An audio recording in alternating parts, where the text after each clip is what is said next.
It seems the scion of some noble house has left the comfort of his mansion to grace the unwashed masses with his wisdom.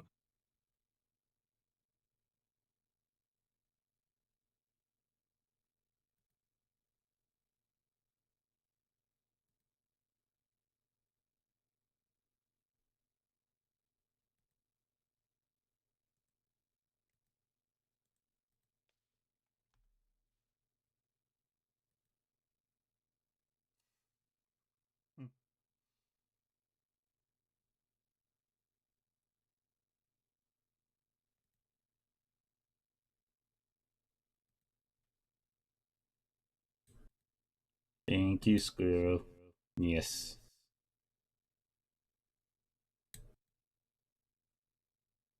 Demon Butler art.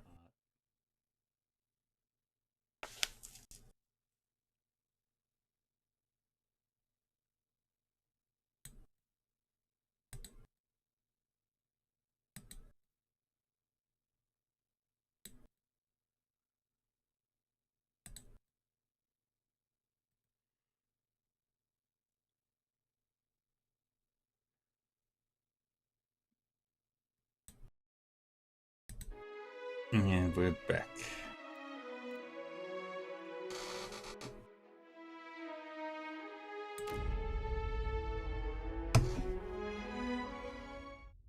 What were we doing today? Right, we were going to try and do some quests to level up.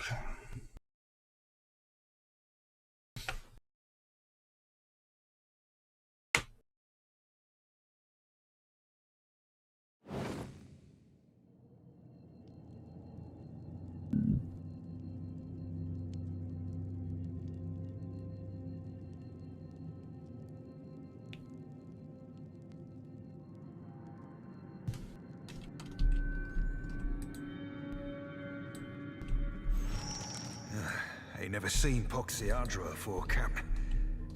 Ain't never got this queer feeling in my head neither. Yeah. Wandering around. Hi, Millie Mixie.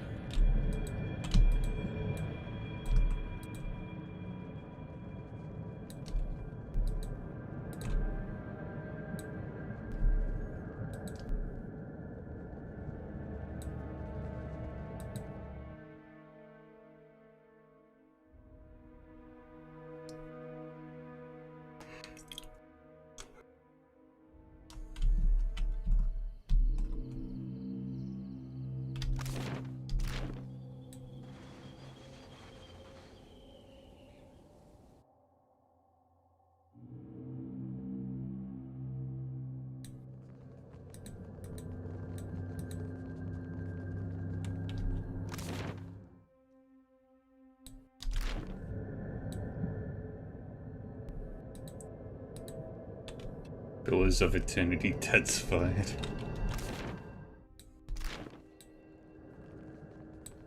Oh, there it is. Give me a real challenge.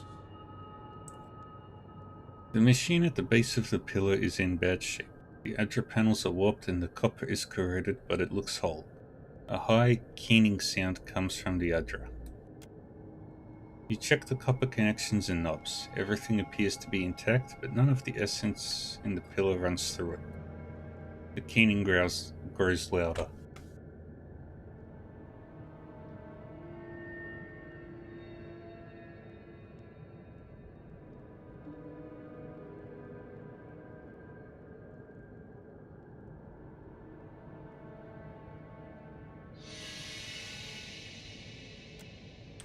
You turn the Adra wheel and adjust some of the sliders. At first, nothing happens. Then you feel a fluctuation in the ether. The wailing grows louder.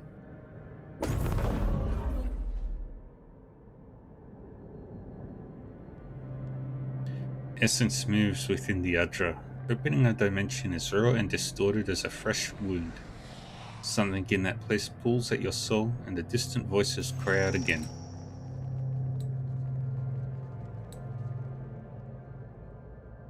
The dimension within the Adra is open, tugging at your soul. Project your party into the pillar. I should have gotten some lunch before I started. No. I'll do it during the second ad break. A force within the Adra tugs your soul from your body and into a realm of pure essence. You become aware of a fragmented, dreamlike landscape. It is not a physical place, but rather a shape your mind has formed from the teeming energy. So is your presence in it. Gue? What is this? Are we truly in this place? Your actual body is still in Kohara. You feel the cold tiles beneath it and smell the dusty air around it, but you cannot return to it. Something here has a hold on you. The voices you heard outside the pillar scream and wail somewhere close by.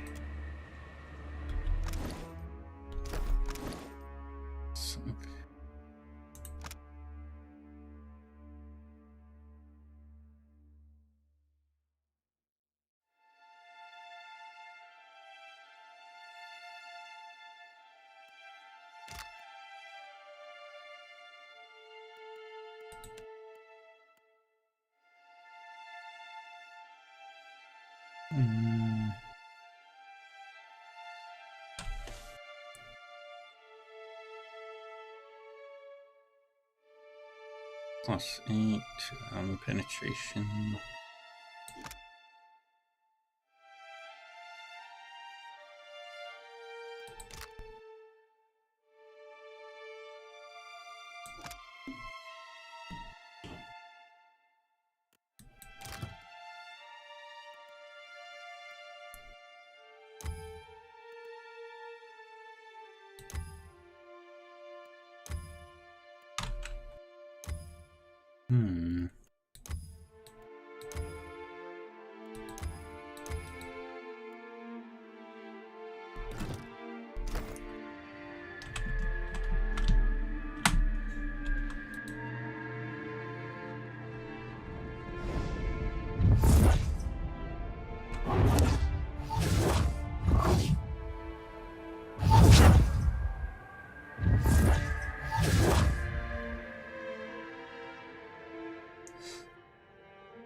You reach the source of the tumult, a festering massive corruption.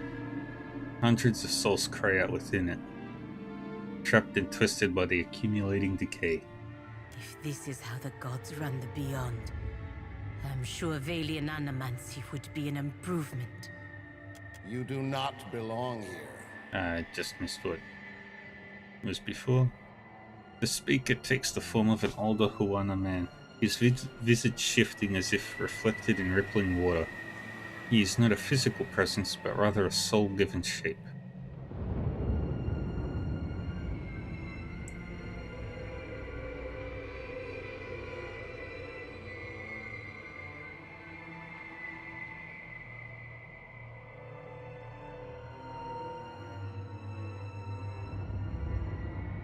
Vida, captain of the Riva, at your service. We are the dead. His voice hits your mind like a clapper to a bell. Maybe you're dead. I do not see Tangaloa's mouth or Sirono's doors anywhere. A second form takes shape near the first and glowers at him. Their essences sharpen and flicker at each other. My storm wreathes Pokokahara. Ngati's fist drags Valian ships to the deep. If you come to stop this, you have already failed. His form gathers definition. Whether or not his words are true, he believes what he is saying. You are responsible for the storms. How? Ngati holds our souls in this swamp, cut off from the sea. The flow of essence stops here. He gazes out at the shifting scenery beyond your floating platform of what only resembles stone. And rots, apparently. She wrinkles her nose at the putrefying mass and checks under her boots. The cistern overflows into the world of the living, stirring the sea and skies with the fury of the goddess, bringing storms. His lips curve into a slight smile.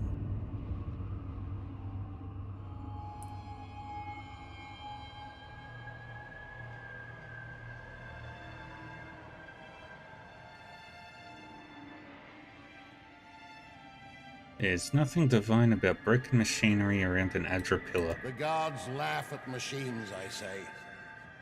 Nothing built of kith hands can wrest away their will. In spite of his words, he regards the corruption over his shoulder with a frown. No souls travel through here. The Adra screams. Ngati grins, showing her fangs. This is where Valian's scheming ends. Ngati's servant holds the dam closed. Lizard. Flood Lizard. the living Lizard. world Lizard. with Lizard. Lizard. Oh, that's Lizard. nice. Lizard. Lizard. Lizard. Lizard. Lizard. Places Lizard. a hand Lizard. over the spot Lizard. his heart Lizard. once occupied. Alright, we'll wait for the ads to finish, and then we'll come back.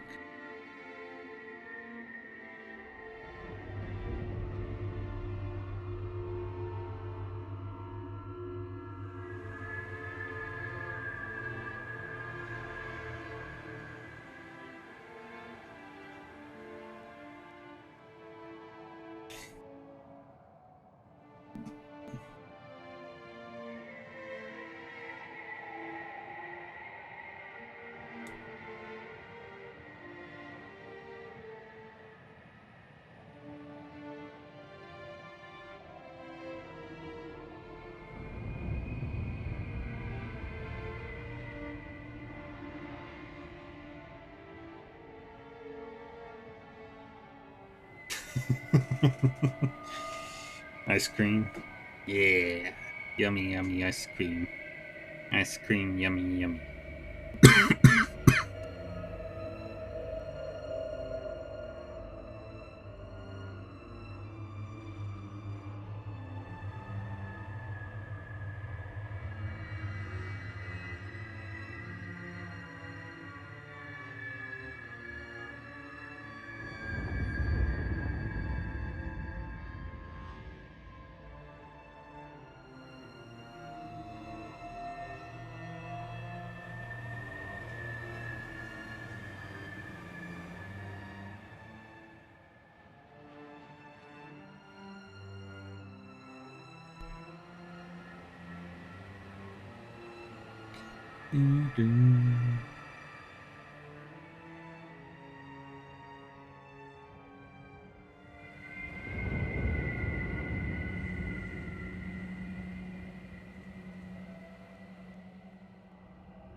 Boom, boom.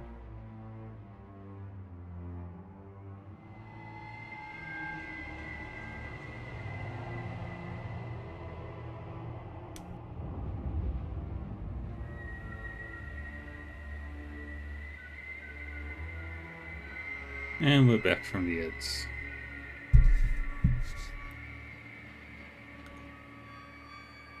Welcome back, everybody.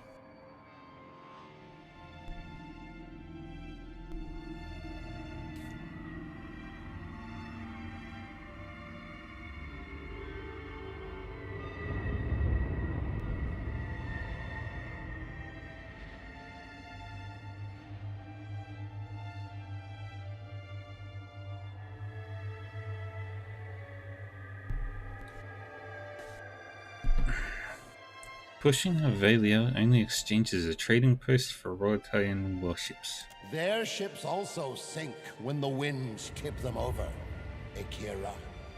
A smile slowly spreads from ear to ear. I am the storm of my people. Adra is the staff I wave to churn Ngati's kingdom. He opens his palms. The ether around you reacts at once, whipping up the ambient essence into a frenzy. Far away, you think you can hear furious wings growing in response. Compensating, are we? You will not laugh when I scatter your soul to the breeze. Madiko, to arrive at the far side of death and find this babbling brook. She presses her temples with both The hands. Valians will not overrun us while I have the strength to repel them. He furrows his brow toward Beza. If you think bad weather will hold back my countrymen, you have greatly underestimated us. They will depart when the waters rise to drown their investments. This I know. Why not let your villagers defend themselves? I know they cannot. I am the spear they can hurl at the outsiders. Pirates and slavers drove my tribe from our old roots and havens. Now, the Valians do the same with paper. They come to pull Adra from the earth and mill it like grain.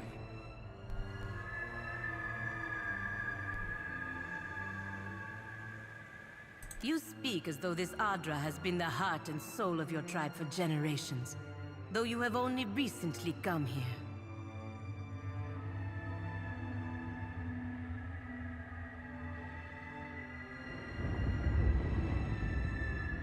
Adra is the heart and health of the Deadfire. You whose breast is cold and still would know nothing of this. There is nothing more to say. Here at the end, outsider lies are a dull edge.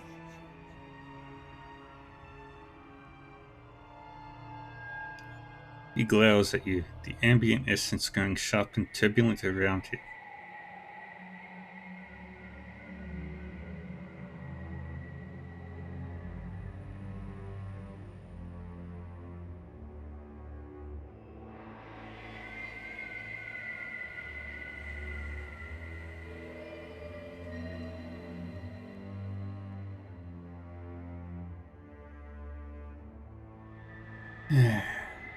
No more fighting. Let me convince your enemies to leave. Coin is their only language, I say. Reason and compassion are bitter to their tongues.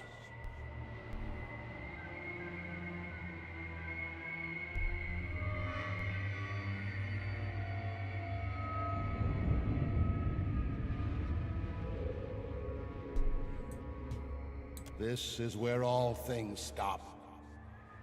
No one leaves, I say.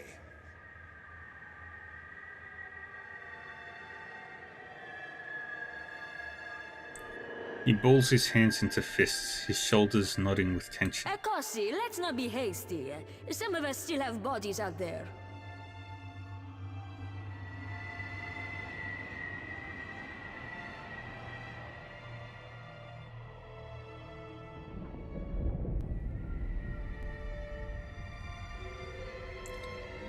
She puts up a hand in protest and glances to the souls of her crew. You don't plan on staying here, right? Why not let us tag along and see if we can reunite with our...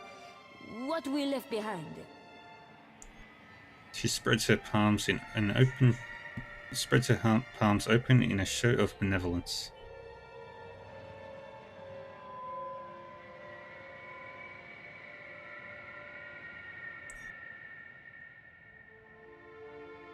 It never ends well when you stuff mismatched essence into one body. You're not lying, are you?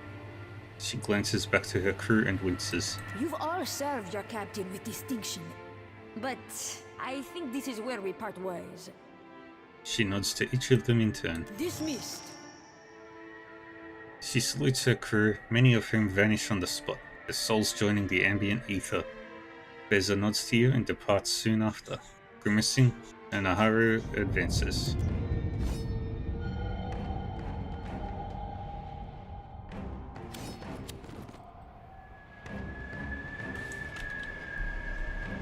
Yes?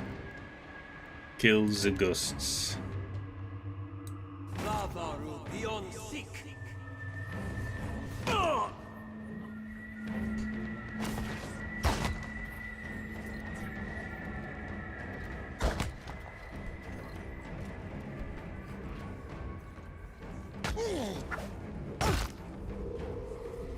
Right here. Try this.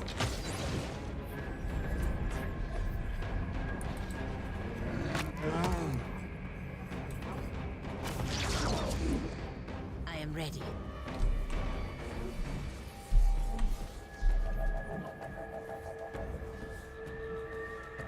And go right there.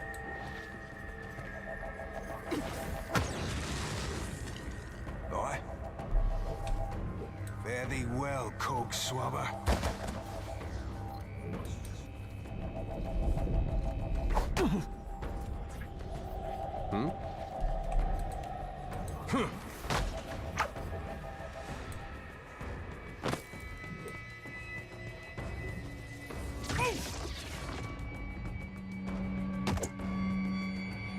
How may I help?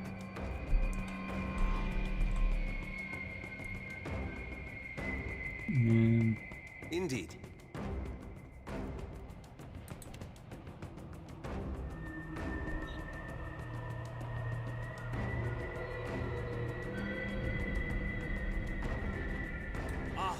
Right there.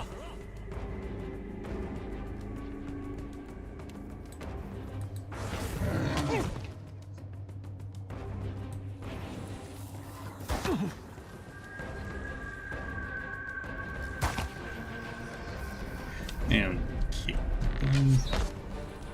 Good.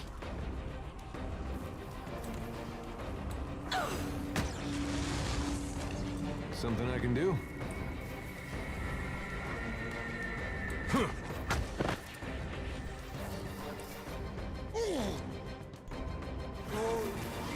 Ahoy. I'll be cleaving it to the brisket. Yeah? I'll teach you a lesson.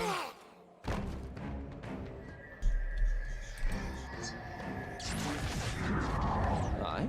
Dude, nice.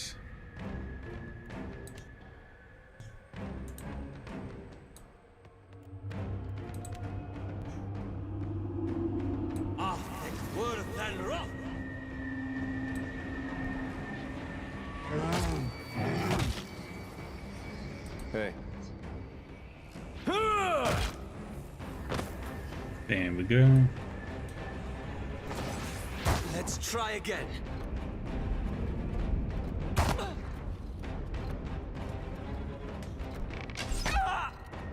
Good.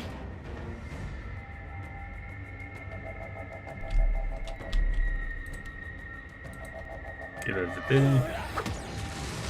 Right. I'll be chopping you to chum. Chum. Hey there. How do you like that? Another dead. I'm here.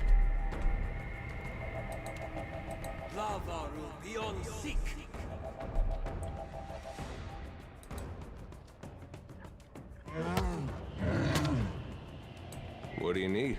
Leave it to me. Another one dead. Tell me.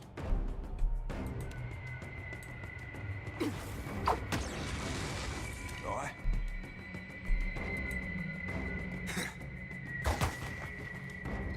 Yeah?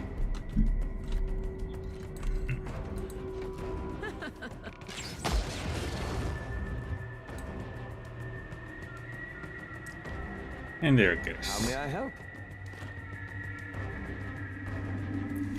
You subdue the furious souls, ripping them into motes of their constituent essence. Beyond this cloud of essence, you feel the pull of the cycle, a force that steadily increases. This pillar remains steadfastly blocked from the natural flow.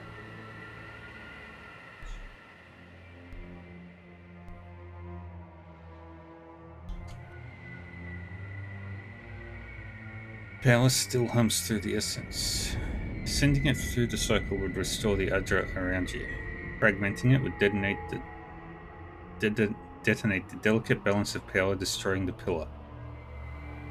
Either way, the steady tug of the Beyond grows. You must decide quickly. Return the natural flow of essence to the Adra, restoring its luminosity.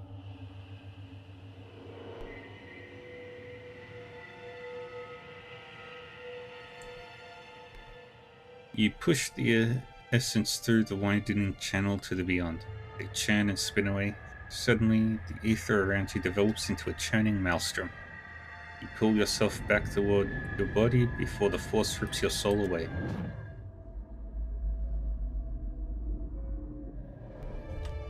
A light's foot and an heavy bullet, Cap.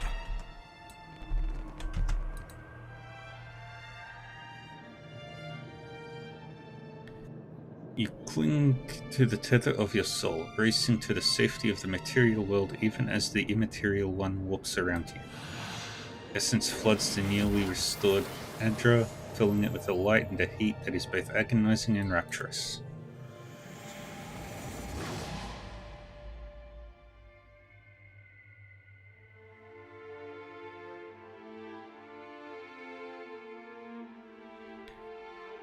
You return to your body, feeling as though you've just fallen into it from a mountaintop. Your companions gasp and groan beside you. You cover your face against the light radiating from the restored Adra.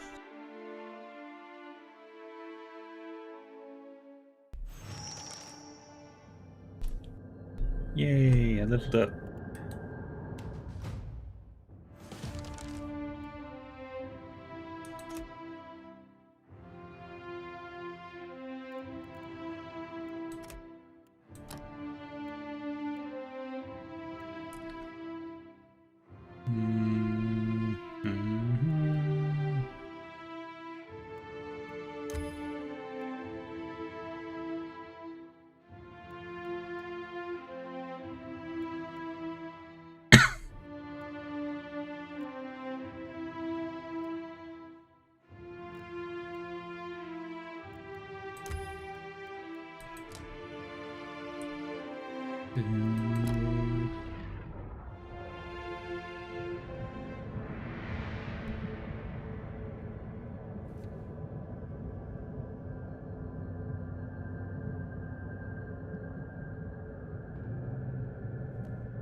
And Aelith.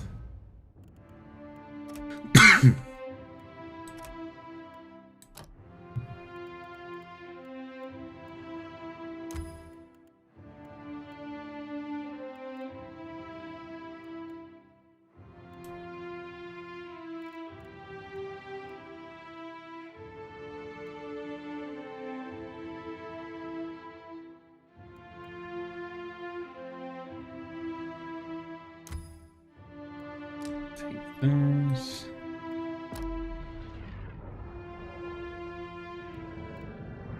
There.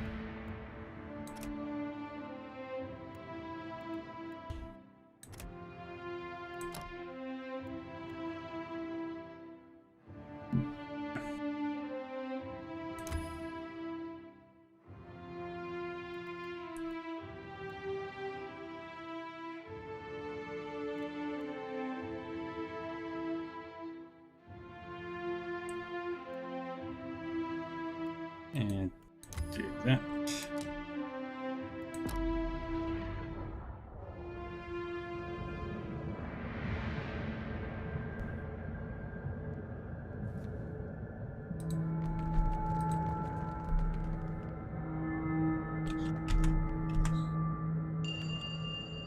Yay, fixed it.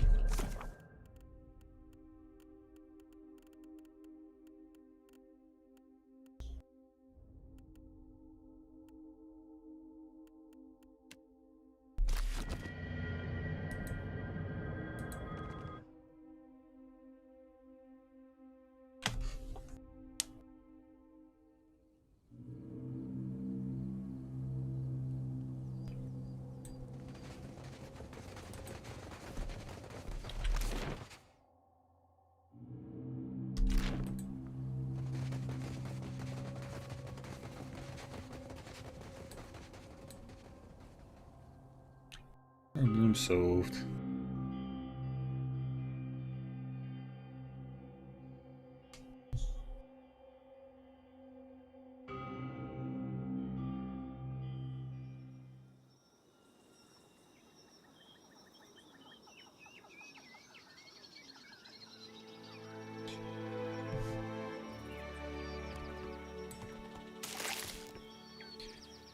Get the water, get on the ship.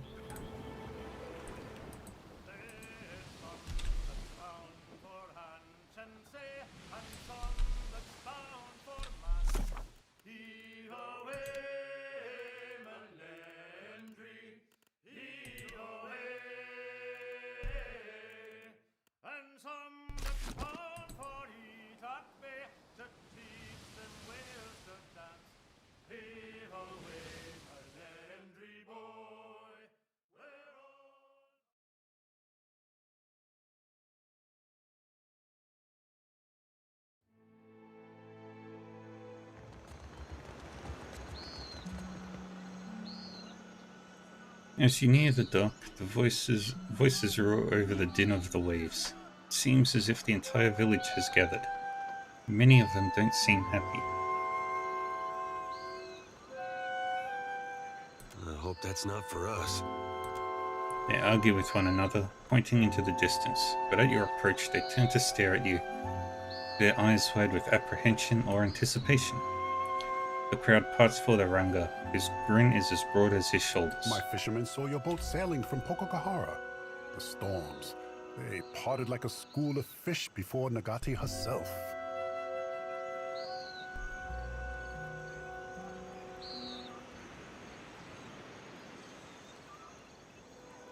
You're welcome. Now, the Valiant Trading Company will send ships, people, and supplies. Tikawawa will be the greatest port east of Nekataka.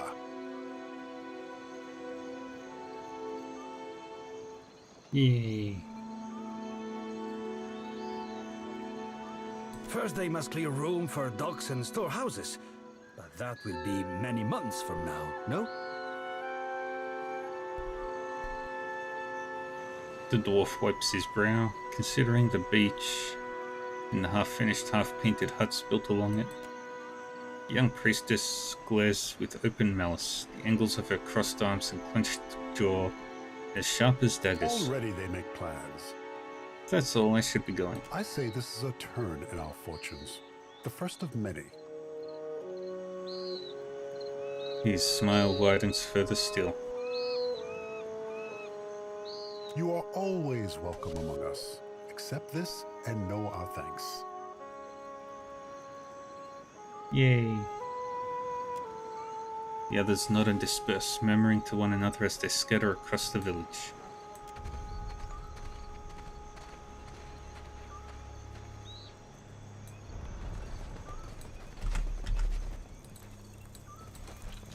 Village starves. It you hide Kowiki fruit? I hide nothing, you bloated pufferfish. Traitor! Gassie's jaws will close around you!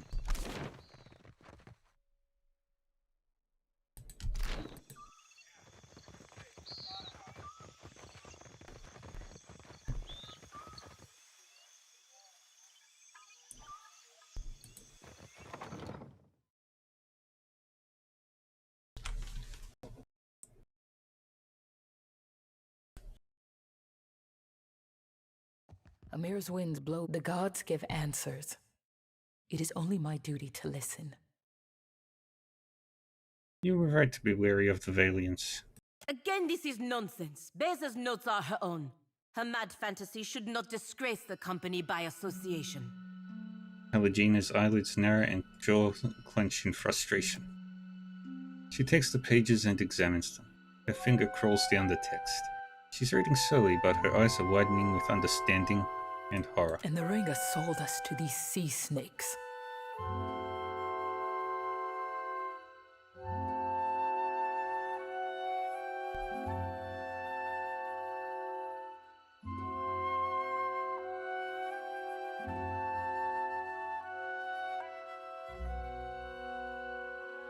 She smooths her hands down her long skirt to still their shaking.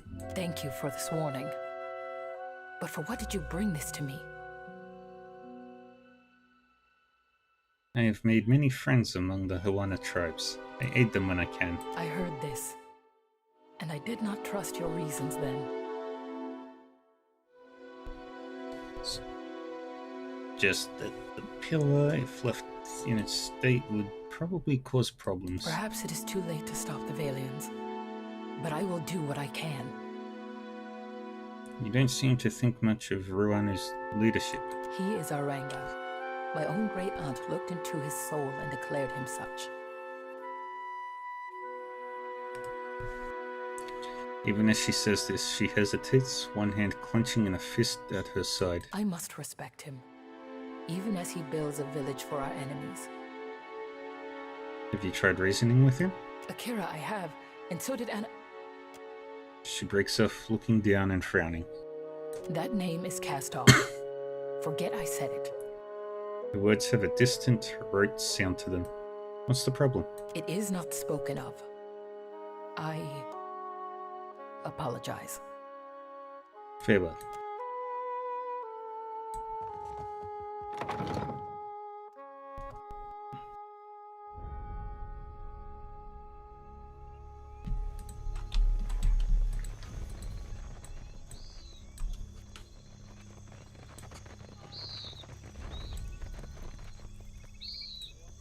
Confess, Tamao, or will you let good food rot? The young warrior's forehead is furrowed with lines and beaded with perspiration. He stands over a man bound to a pole. Does mine look like a full belly, idiot? Question the rest of the Raparu. We all hunger.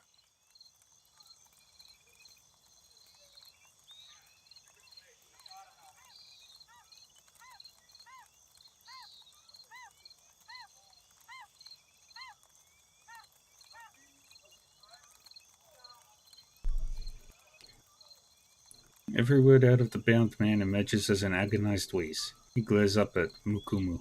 Disgrace. Any other Raparu has worked 10 times in a day what you have in your life, and they do not complain.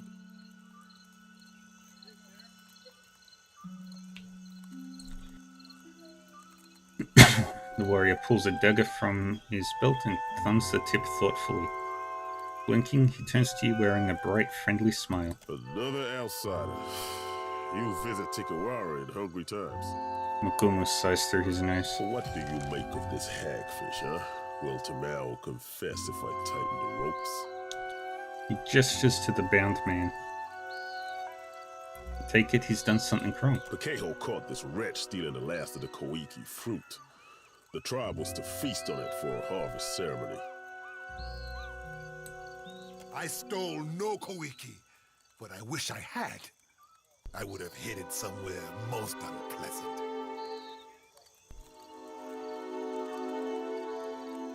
He bares his teeth in a defiant grin. You hear this? A second chance we give, and Tamao throws it in our faces.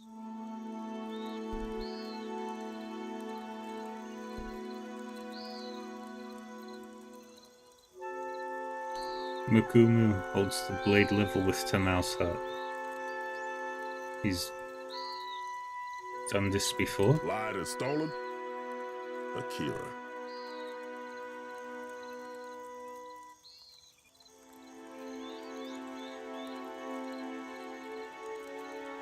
When we have food, he takes more than he deserves. He steals baskets and pots, and even pilfered a spearhead from a warrior on the hunt.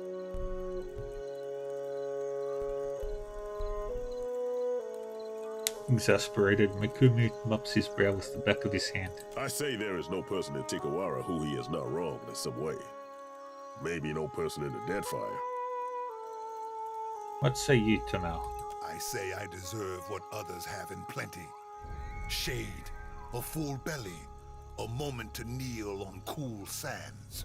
He glares up at Mukumu. We stopped being a tribe when Ruanu dragged us into the path of the outsiders. Now we can only save ourselves. You shame us, Tamao. To return in your next life as a coconut crab would be too kind. Mukumu stamps his foot, kicking up a flurry of dust. What is this? What was this Koiki ceremony? We would have eaten the last of the Koiki as a tribe. This way we give our thanks to Kahopa, the eel of life.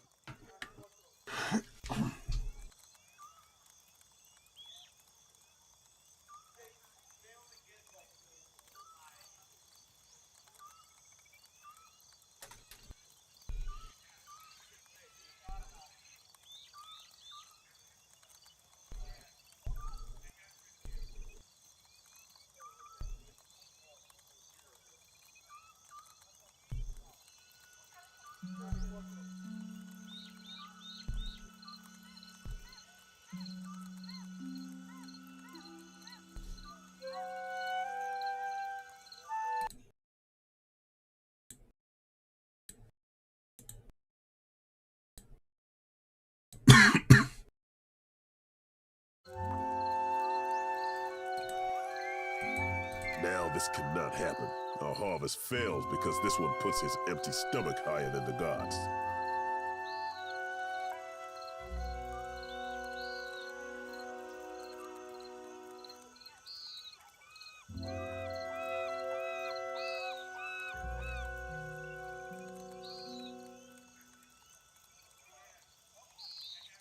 Isn't it traditional to eat the whole fruit, seeds and all? Akira, just so.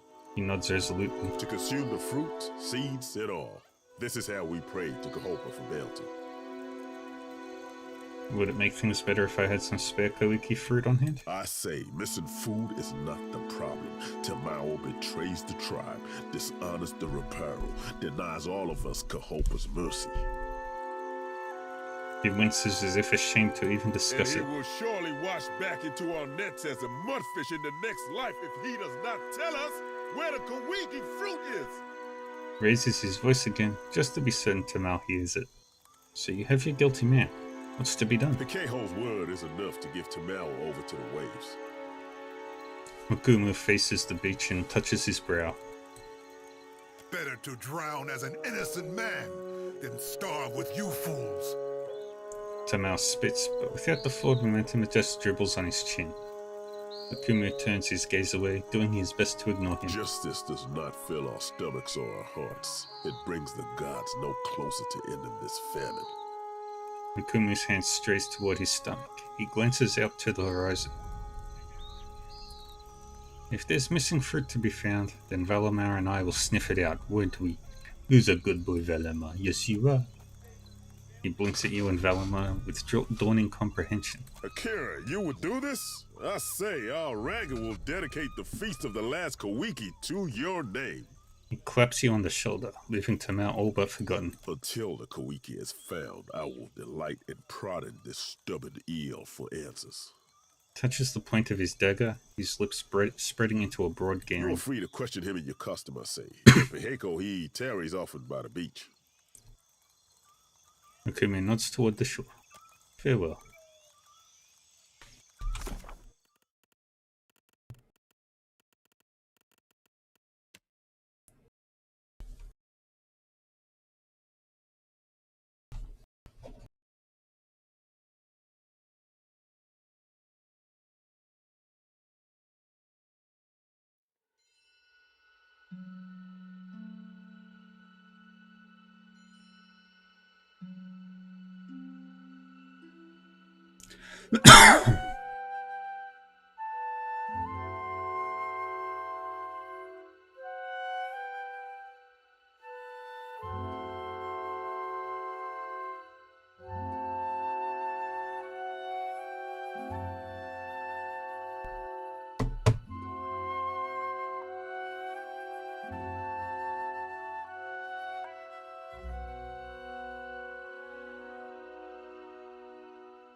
Let's do that first.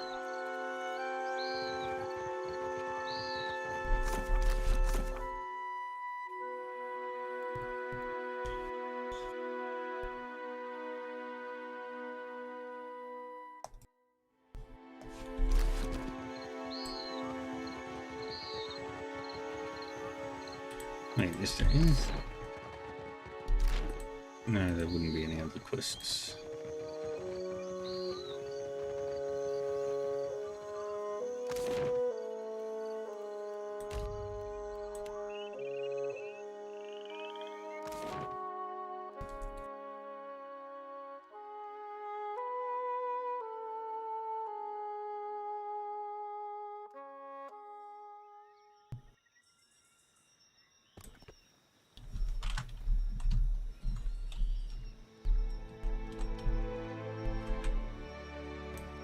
First, let's go to Sunipo Beach. Something about the curve of the path ahead of you gives you pause. With obscured sightlines, you recognize this as a good site for an ambush. At the same time, you don't hear anything out of the ordinary. Actually, you don't hear anything at all. No hum of insects, no rustling of animals, even the air has stilled.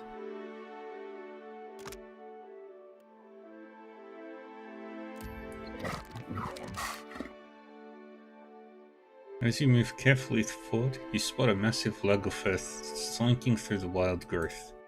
Even uncrouched, the wilder towers among the tropical trees, and it wears a bleached skull on its head.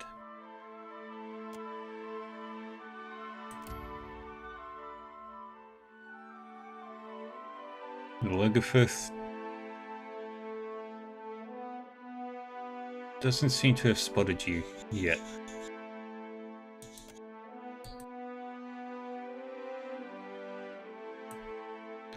Bright white electricity pours forth, striking the log of earth. Sparks fly from the creature's webbed fingers as light arcs between its sharp teeth.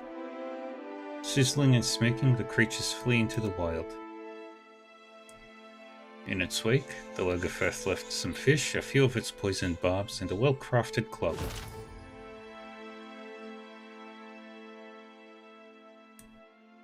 Nice.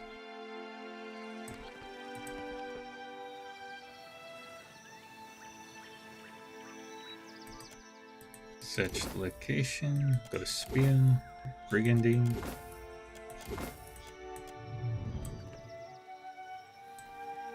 B.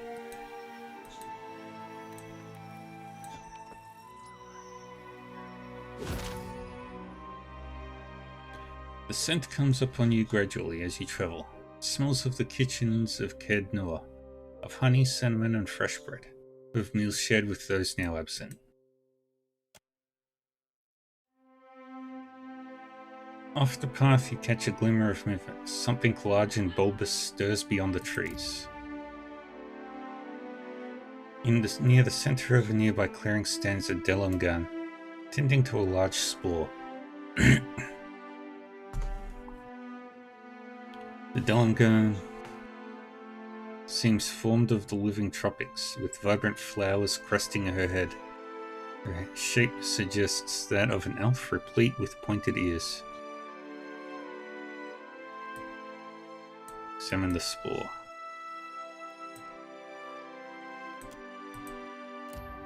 The bulbous fungus towers taller than an Almoa, its fleshy fronds hanging over its bulging stalk. A miasma of yellow dust hangs around it, gently stirring in the light breeze. A dank spore. You can barely make out the recumbent form of some unfortunate kith tangled in its roots. The essence of the spore sucks from its victim, glimmering along its length. If it notices you, it will likely attack, and inhaling the spores clouding around it could confuse your senses. Delungan looks up as you enter the clearing, eyes widening slightly as she takes you in. She takes a few steps to the side before reaching a protective hand to rest upon the large spore. Her attention remains on you. Like the cub that knows no better, you tread where others fear. Her voice rumbles like a falling tree limb. Tell us why. Are you in trouble? Do you need help? She says nothing for a moment, head tilting to the side. Why do you ask this? Do you think we fear the spore? She smiles and brushes a hand along one of the spore's fronds. We have nothing to fear here. Drawn by the scent, were you? Her voice sounds like the whispers of wind through the leaves. We do not know why this stubborn spore does that. He has rooted his meal. The spore shudders slightly, and you notice a thick tome tucked among its roots. Yes, it smells amazing. She draws a mushroom cap from somewhere within her. We offer a gift, that we may part in peace, that you may preserve the sanctity of this place. The mushroom's flavor explodes in your mouth, sweet and tart, and you feel a tingling run the length of your body. The world seems to sharpen, your thoughts to focus. The Delungan nods to you before she returns to tending the large spore. You leave her glade behind.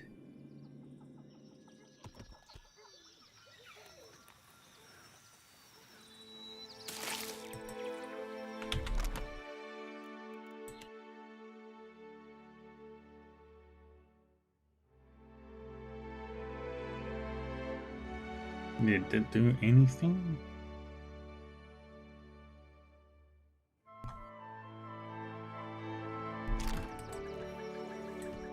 Probably.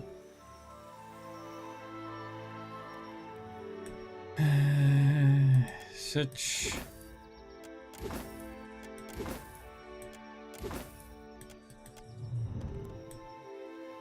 We're just looting everything.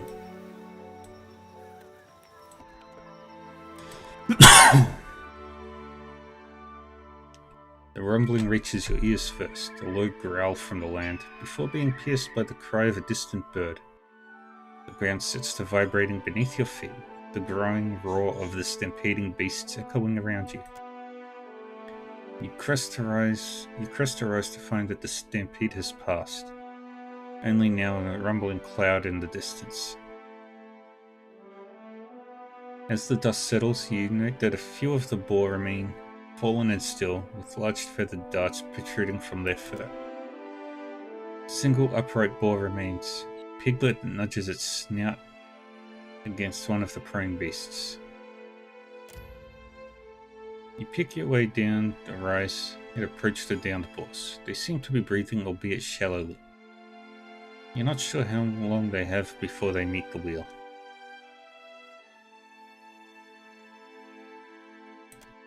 With a single swift motion, you scoop up the piglet, clamping your hand over its snout.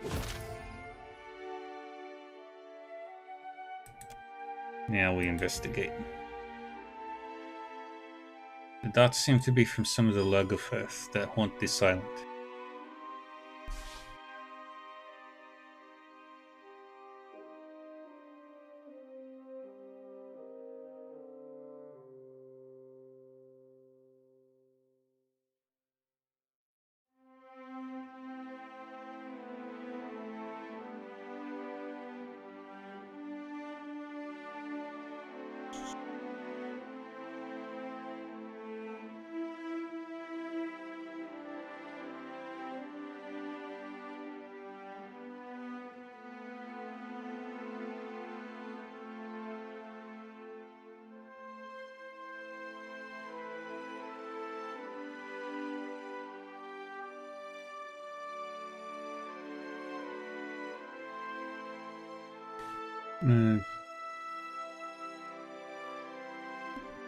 Don't seem to be from some of the Lagerfirth that haunt this island. You've likely only moments before they descend for the kill.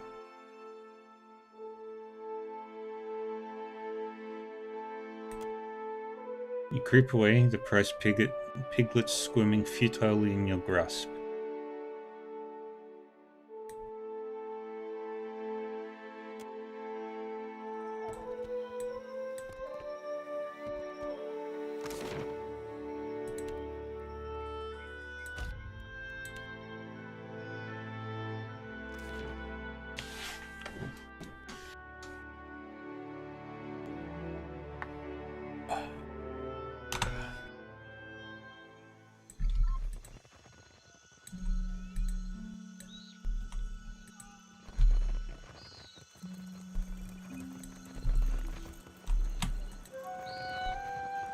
Quit your chirping. I have no fish for you.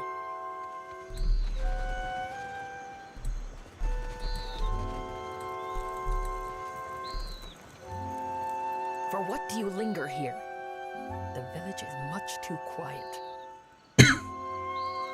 What are you doing with this shipwreck? Durango wanted a trading post.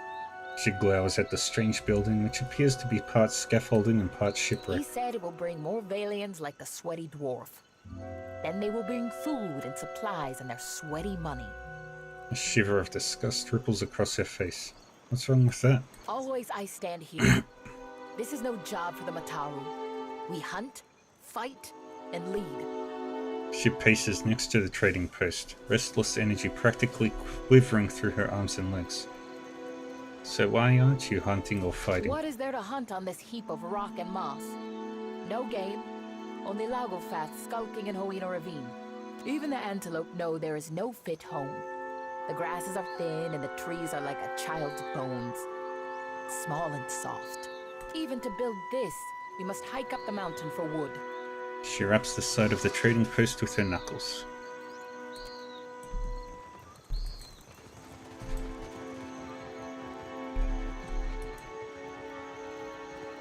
What for, Cap? Done and done. A light's foot and an heavy bullet, aye, Cap?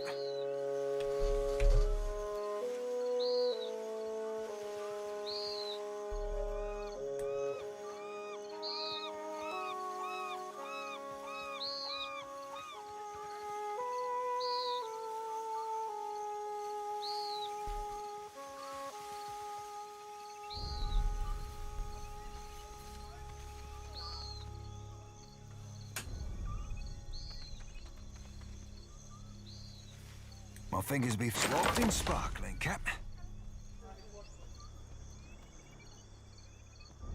Look out! They escape!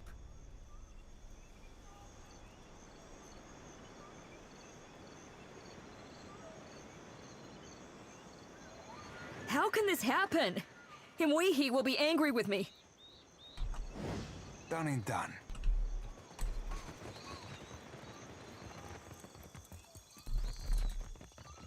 Alright.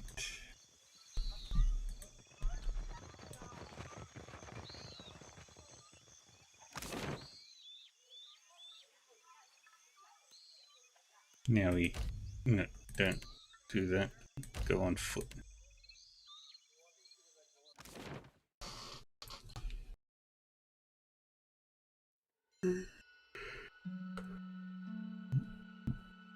Ten more minutes until lunch.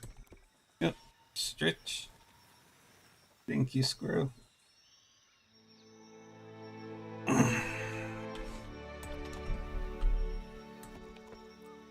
Ouch.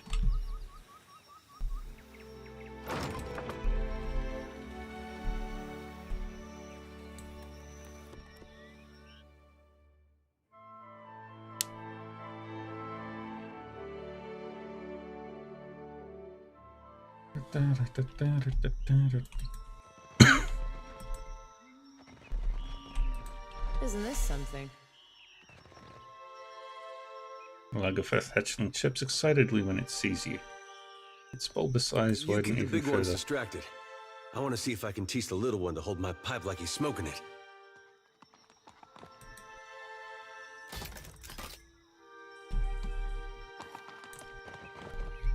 They're friendly-ish. Watch and learn.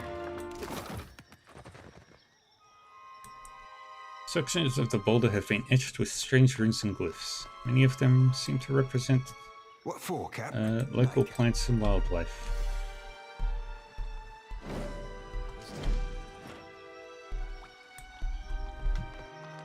What Another for, trap. Cap? Aye, aye.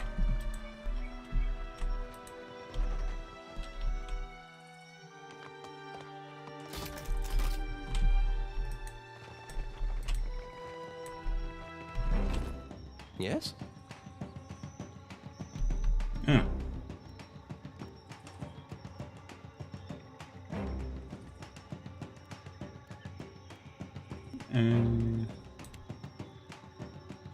Do that there. Yeah? How do you like that? There's something you don't see every day. Something I can do.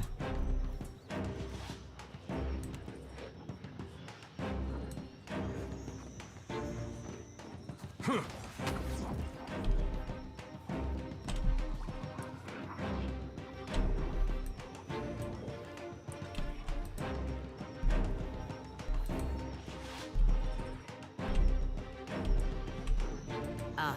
Du- Death take you. Perfecto.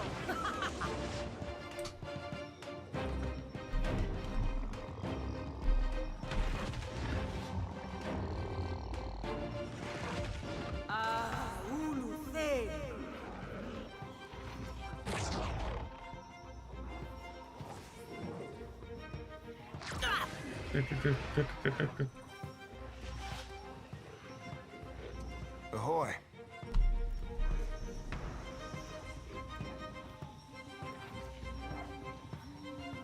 Aye, aye, Captain.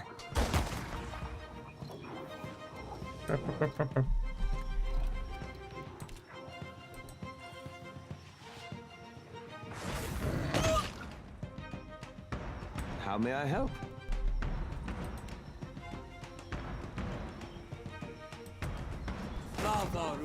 Chain lightning there.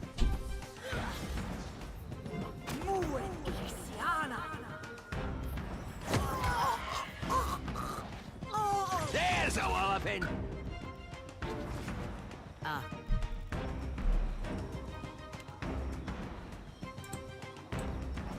Get over there.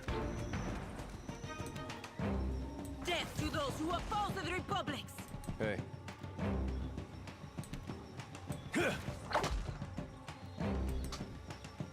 Captain? Yeah, Aye, Captain. Shoot you. Hey there. That looks like it hurt.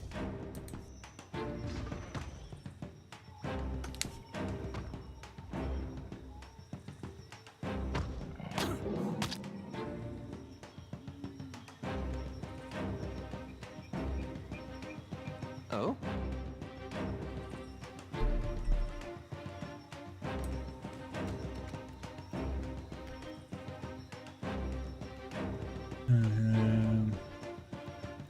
Get more lightning.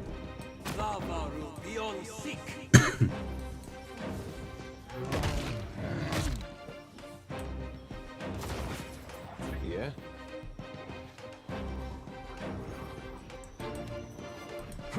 Hey, that wasn't half bad.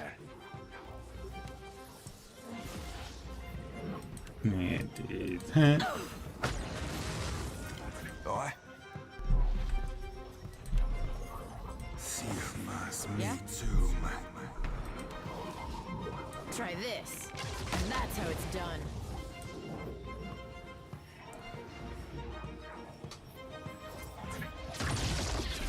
Zip.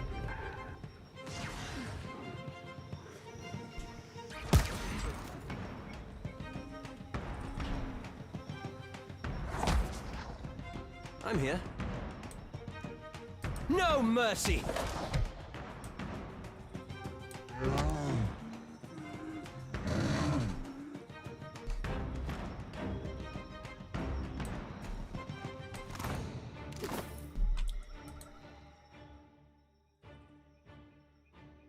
You find an old stone coffer pitted and muddled by long exposure to the elements.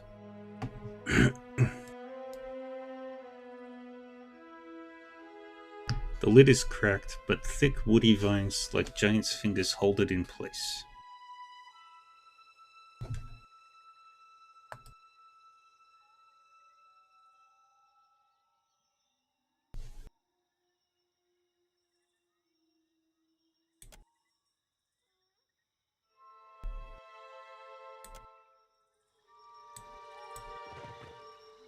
Consider it.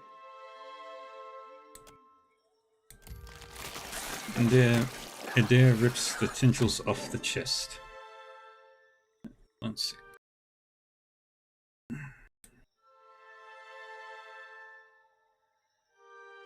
Vines hungrily creep up to untangle it again, but Adair tears at them faster than they can grow back. In the midst of all this, you're able to get the lid off the chest. You retrieve an antique bronze hatchet, pulling it from the coffer, even as the vines feebly grasp at it with hungry tendrils. Vion Sith.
Ooh, it matches my eyes.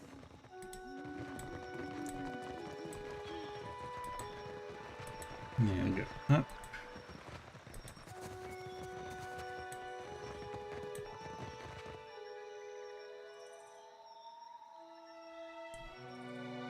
Cocking her head, the bird mother watches you and lets out an inquisitive chirp.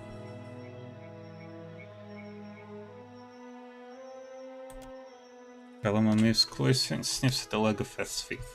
She observes the gesture, first with wide-eyed panic, but softens as the animal shows only curiosity. Tentatively reaching out, she pats Valamar's head. The broodmother stops gurgling and takes a tentative step closer, craning her neck with interest. The other Lagerfeth peer and chirp at you. Adair attempts a chirp of his own that perhaps sounds more like two krakens aggressively mating. Lagerfeth stares at him and hiss until he stops. Adair clears his throat as though that's what he's been doing all along. A young Lagerfeth pokes its head out from behind one of the adults and burbles happily. The adult lashes it back with a firm claw. Looks smaller than the hatchlings in the cage, but not by much. Oh, Anna. Anna.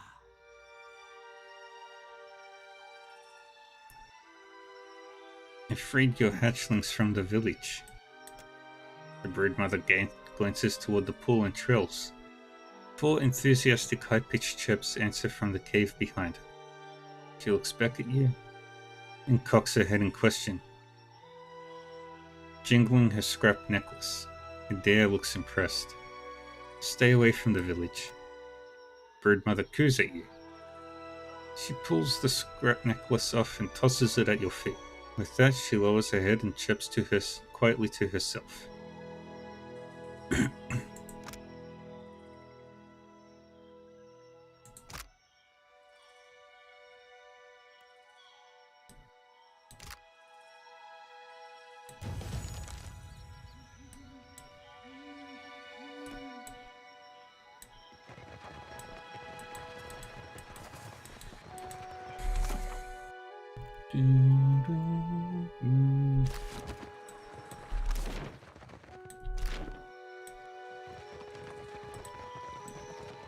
Pelagina.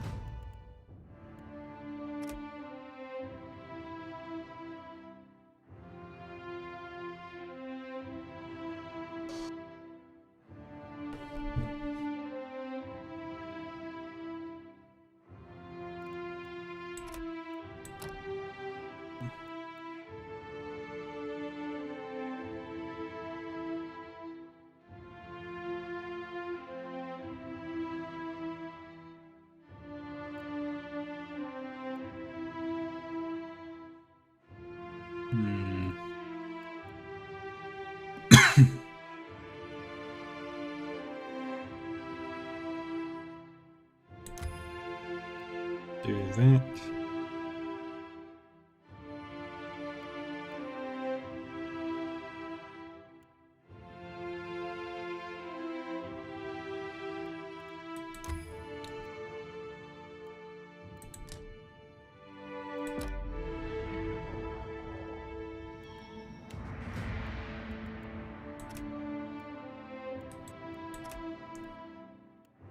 And got that done.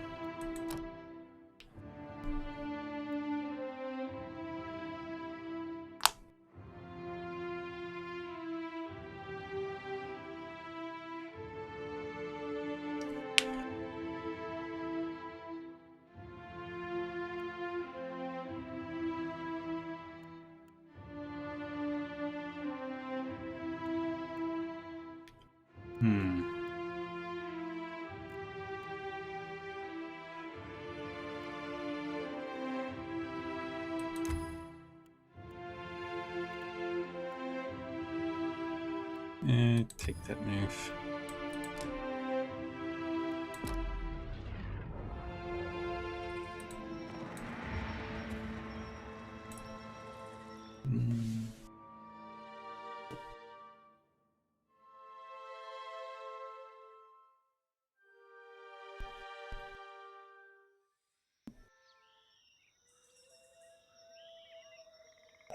To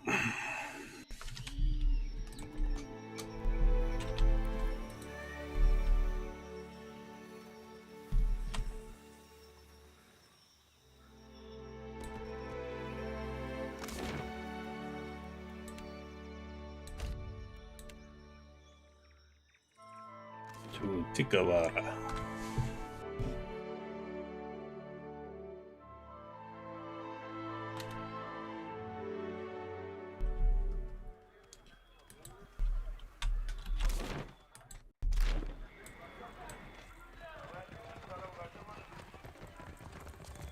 It is a bad omen to have a priestess so young.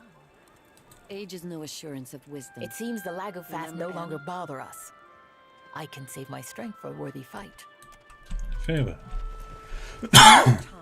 Amira's winds will surely carry your words.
A seasoned Huana woman rests her elbow on the drum like it's the only thing keeping her upright.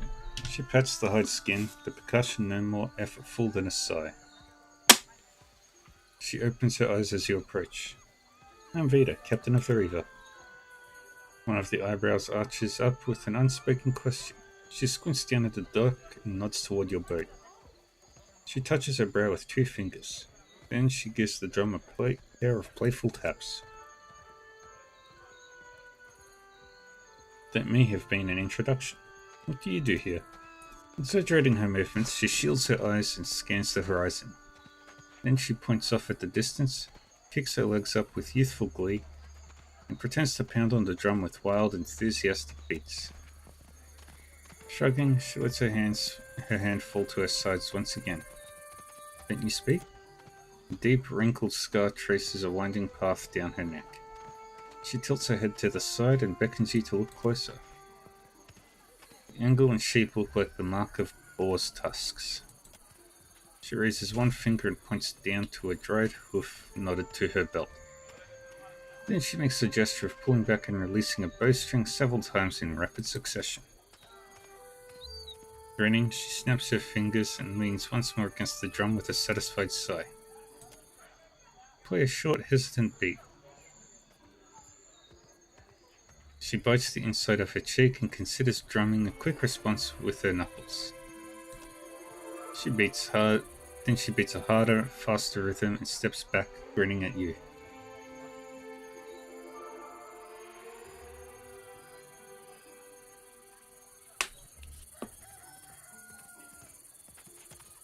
She places a hand on her hip, skeptical as you start to build up a rhythm. Eventually she bobs her head and smiles a little wider. She eases in closer, your shoulders touching, and the beats on the drum fast enough to build tempo without outpacing you. Her rhythm response changes the tune, introducing complexity while keeping the spirit of the original alive. She closes her eyes and sways in place. The flow of her movements make the beat look effortless, but her arms are a constant blur. In the village below, heads begin to bob. Furrowed brows momentarily relax. Finally, she breaks the rhythm, steps back, shaking out her arms and sucking in deep breaths. She tips her head to you, gratitude and recognition mingling with her exhaustion. Aye, I'm right primed for another. Farewell.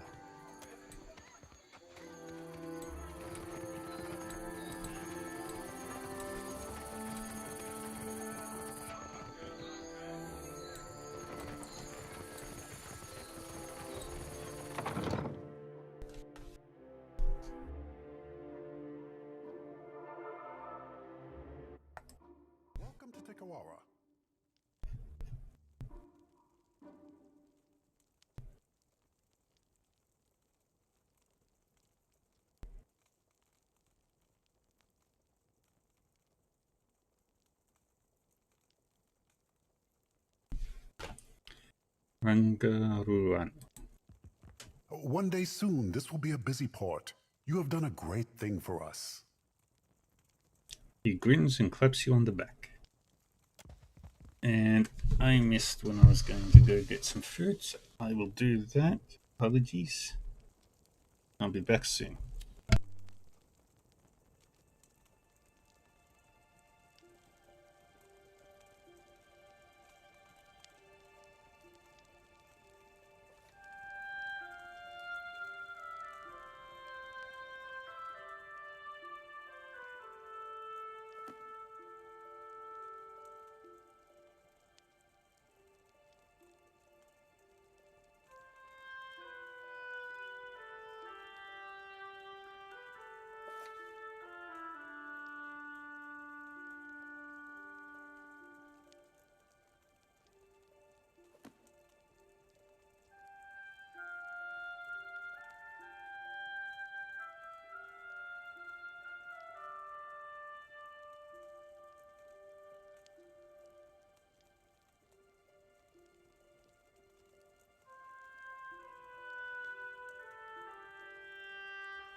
And I have returned.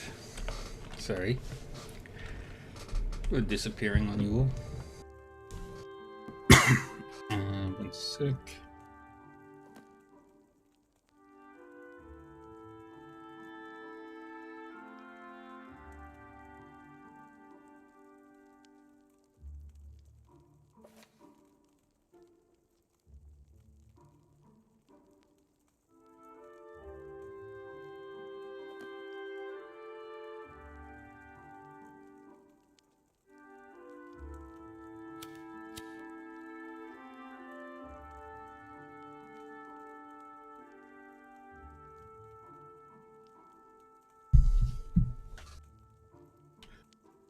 Okay.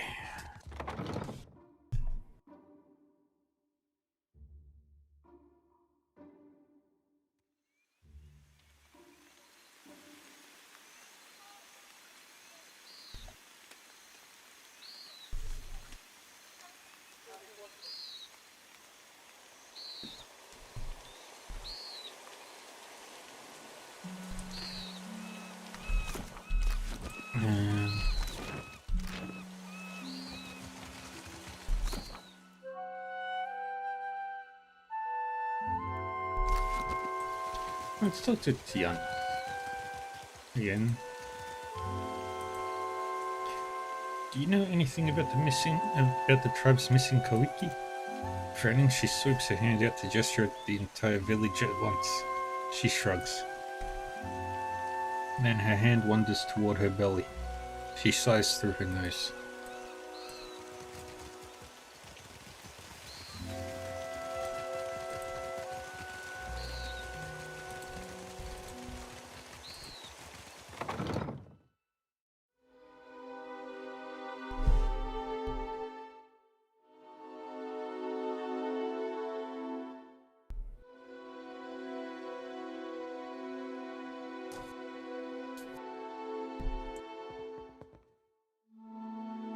Isn't this something? This Almawa man seems lost in thought. His clothes are neat and clean, but he's tugging on the fringe of his sash, which he's worried into a long loose thread. He looks up at you, his bleary eyes suddenly sharp and alert. What say? You are new to Tikawara? He nods, looking you up and down. I weave baskets and mats. What do you do here? Strong and soft, just as my mother's cousin taught me. He smiles with real In pride. the afternoon, I will go to the trading post to sell them. Of course, all that I earn goes back to the Ranga first. This is price share. He rushes to add the latter part. Price share? Ikira, we trust in our Ranga to dispense our food, goods, and coin to the tribe.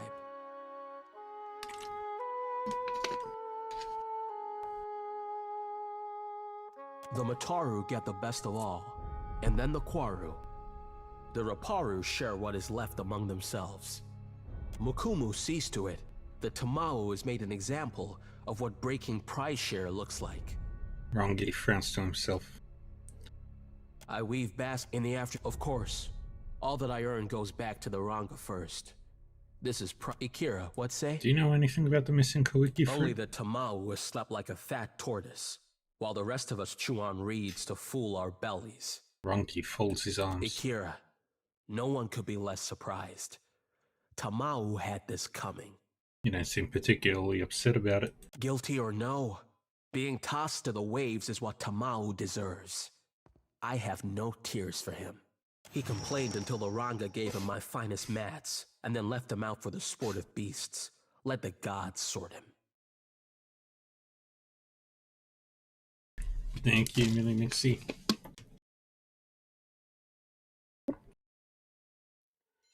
I have hydrated.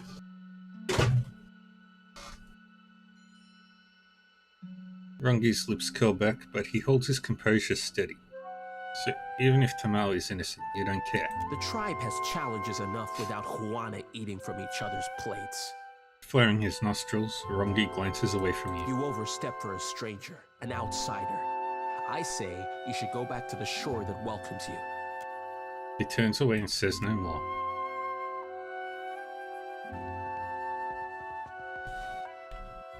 What for, Cap? Done and done. Yeah? They'll never know I'm here.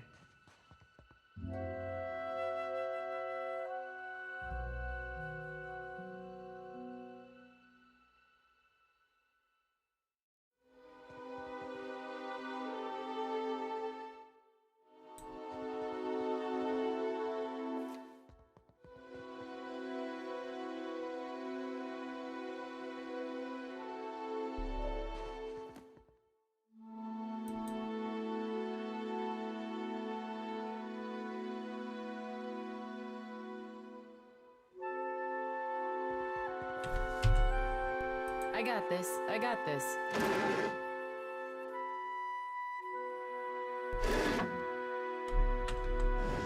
Hey there. Rahata. What does wrong you go out to the beach in the middle of the night? Be right there.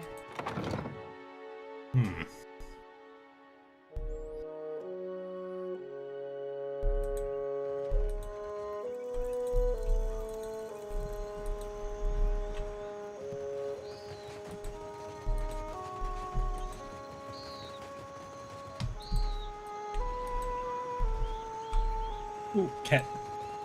Hey there. What do we have here?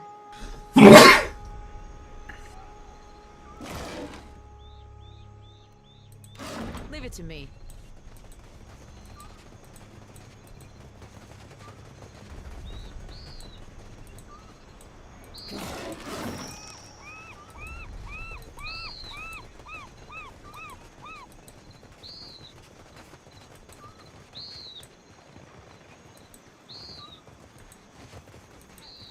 So the hatching scampered off then. He scratches the back of his head and shrugs. I hope they recall this as nothing but a bad dream. Ikira. Mukumu says you caught Tamao stealing Koiki. Ikira. He pauses and stares at you with wide eyes. Tamao was creeping around the drying hut where we stored Koiki for the ceremony, north of our Ranga's home. He tips his head to gesture away, holding your eye contact all the while. I grabbed Tamao by the wrist and dragged him to Mukumu. We found all of the Koiki were gone. The snake brought this on himself, I say. Now Mukumu will deliver him to Tangaloa's maw, where he belongs.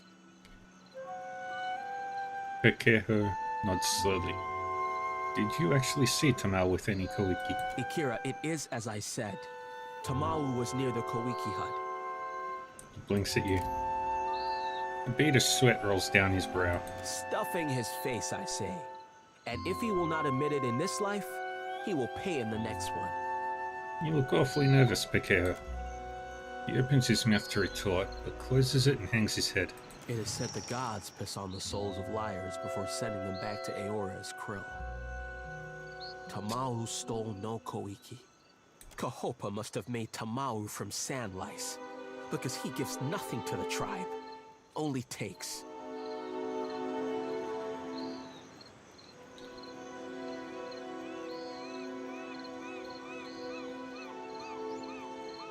I can see why you'd want Tamao out of the way. Ikira, I say Tamao is guilty even if he has no Koiki juice on his hands.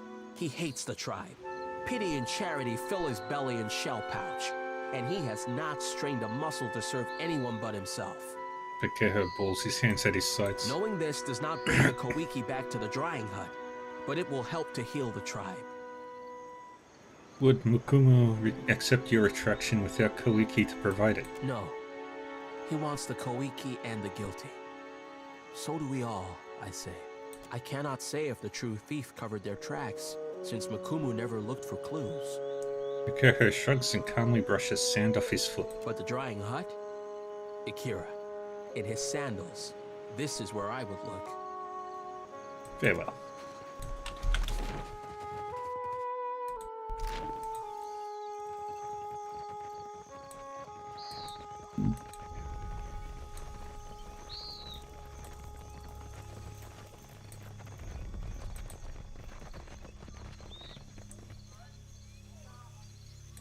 Cat.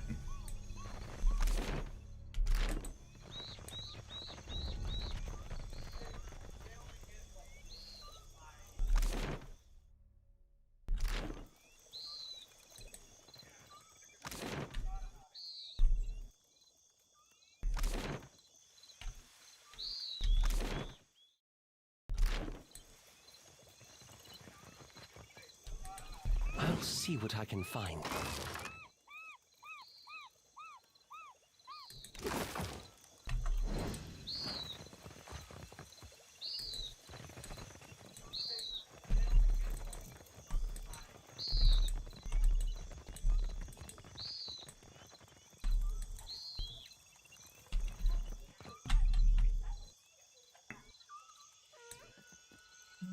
The bound man casts a wary stare down at you, his arms tightening weakly beneath their restraints. Don't know how long a man could last out here like that. You look at me for what? To watch me shrivel up in the sun? It might be a trick of the light, but the man's emaciated skull does appear shriveled.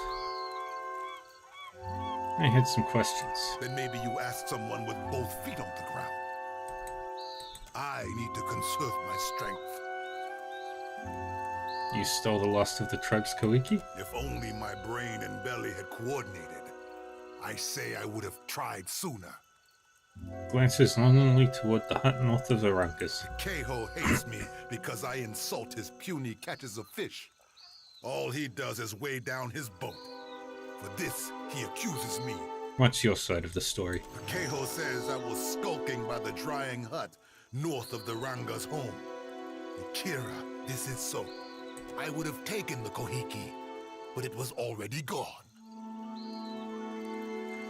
Can you think of anyone else who might have taken it? It is said the Roparu share one empty stomach. Blame any of them, I say. Grimaces down at his lean frame. The tribe drives me out like jerky because I am hated, not because I am a Kowiki thief. Tell me about yourself. I have seen better days than this.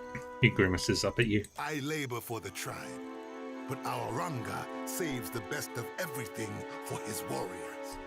For what does a warrior need with a full stomach when we are not at war? Tamao shakes his head and scowls. I found the missing Koiki fruit. He blinks at you, narrowing his eyes. You'll want to speak with this knife-wielding baboon, Mukumu. Tamao jerks his head to gesture the warrior over. What say? Is the brine imp ready for his confession? Mukumu folds his arms and grimaces down at Tamao. Bakeho was lying. Tamao didn't steal the Koiki. What say? Bakeho speak through a false blowhole? Mukumu narrows his eyes. Prove it. Show me the real traitor. He opens his arms, gesturing to the surrounding huts. I found this buried by the shore, but I don't know who stole it. Hey, Lady Kirin. Yati's lamp shine on you. I say Tamao is the only one selfish enough to do this. He nods slowly, drawing his dagger. Akira, that is no work of mine. Though I want to see you lose a finger to the crabs, digging up the rest. Tamao laughs in spite of himself, his teeth red with dried blood. I say I'm beyond finished. For this I'll feed you to Ngati myself. Mukumu unsheaths his dagger and advances on Tamao. Is this really necessary? With respect, it is not for you to question how I protect the tribe and appease the gods. Turns a severe look to you. Unless you think someone else is to blame. I don't know who did it, but I'd like to investigate further. For what do you meddle in? Mukumu trails off and sheaths his dagger with a hard slap. Tamao goes nowhere. The gods are patient, I say. Yep, that quest. He dismisses you with a steely-eyed look. Now I just gotta figure out... I know. We'll wait until...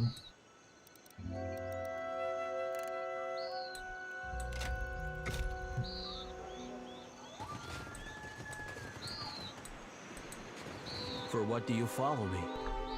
Rongi keeps his hands at his sides, breathing heavily all the while.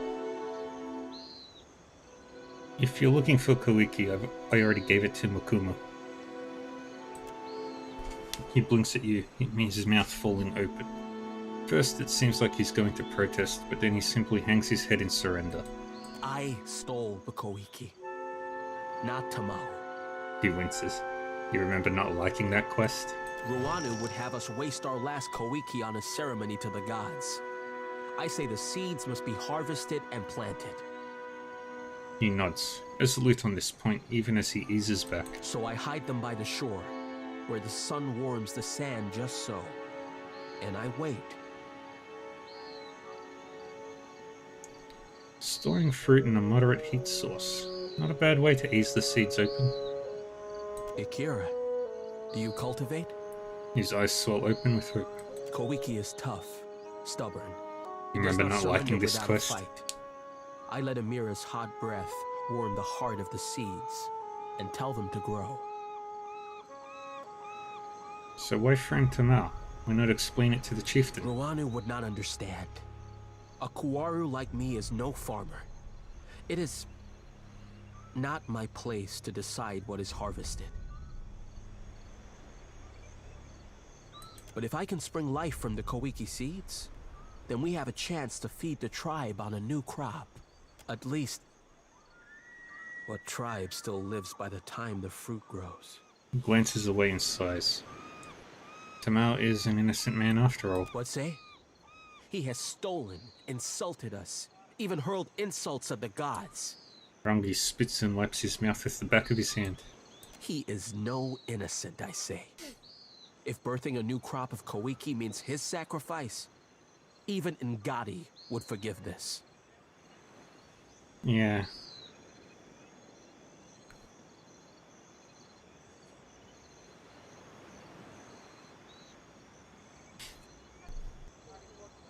Yeah, so it's just a question of what I tell Mukumo. Ikira, but say nothing. Rangi takes a step closer, his eyes widening. If Ruana takes back the Koiki, we will grow nothing else in time to sustain the tribe. He bows his head, speaking to the ground between his feet. I will consider it. I beg of you, for the good of the tribe, let Tumau meet the gods that the rest of us might eat again.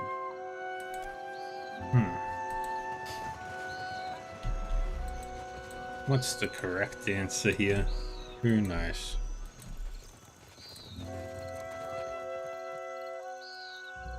Yes. Hello. Whatever you need, I can help. Sacrifice the village to save one man. Sacrifice one man to save a village.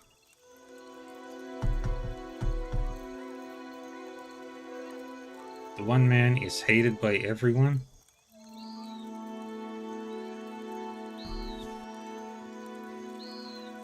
But in this particular situation, he is not a criminal. But he was planning to do a crime, which is just as bad.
Hmm.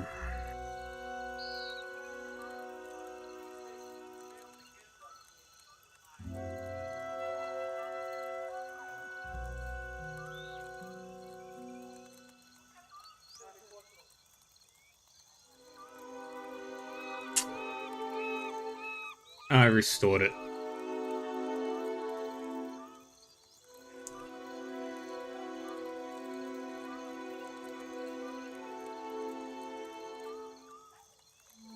I'm gonna roll a die.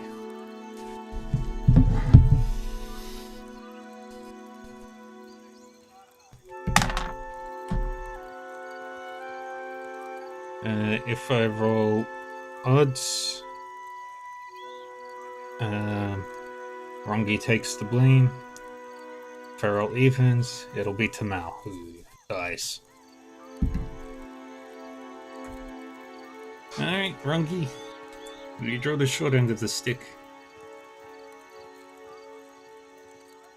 Rongi stole the Koiki, not Tamal. Dagger bobs in Mikumu's hand, his pinched glare hovering on Tamal. Akira, this is true? Why would Rongi do this?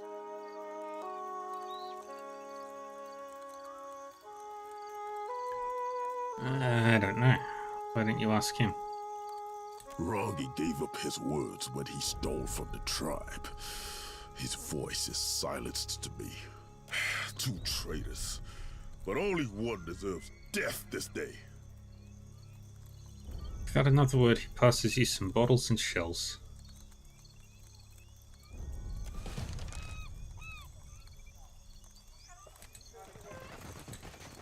Yay.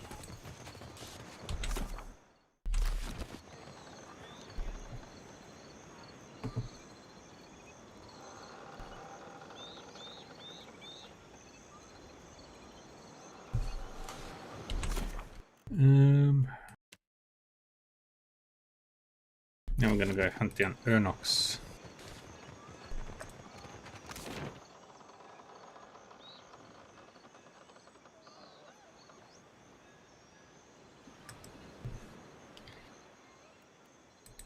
Back out to sea.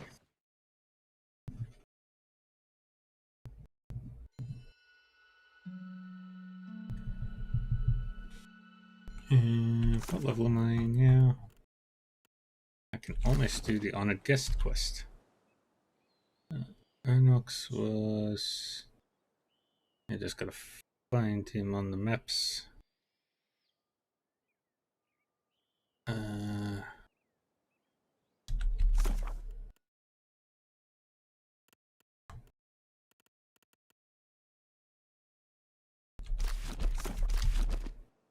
Now where would now where's Magran's teeth?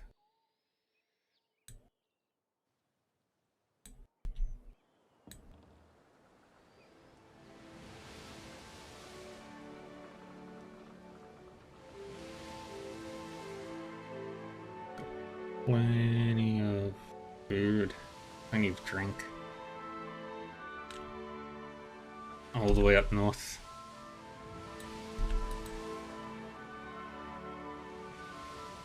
Cool. Thank you, Lady Curran. Ooh. Thing.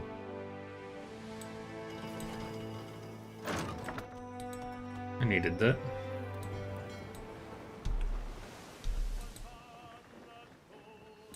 I'm about level 13 now.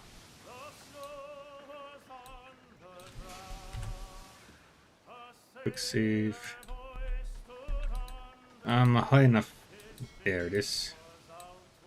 Oh, avoid the storm.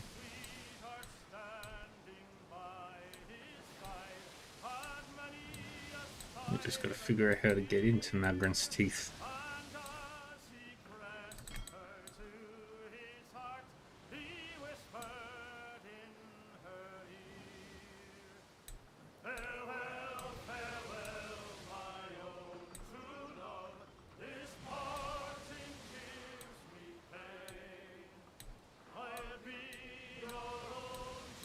There he is. Well, my ship is a galleon. I managed to save up enough money for it.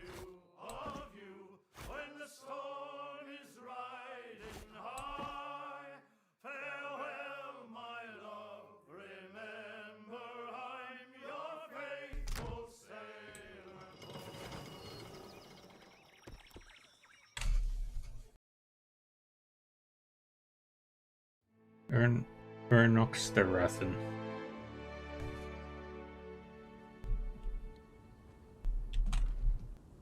Okay.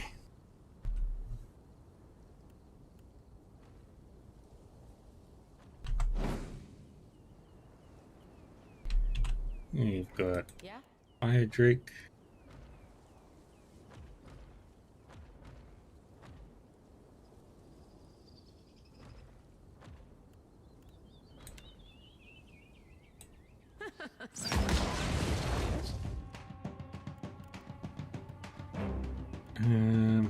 Save on that for now.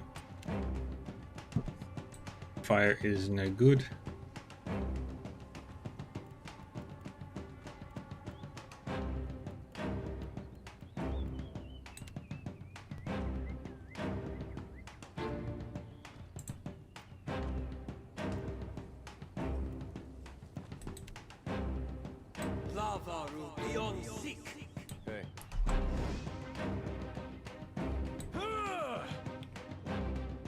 Charge.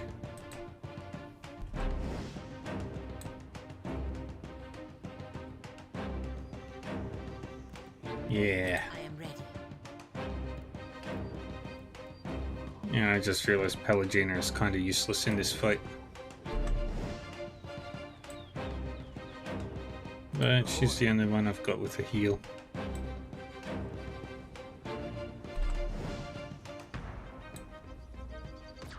This is futile.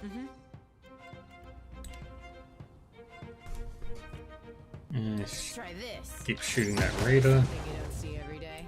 Flame call is going to be a problem.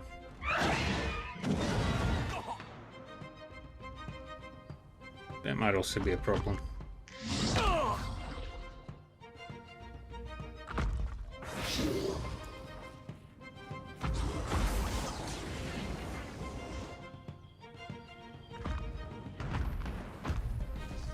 Fire giants.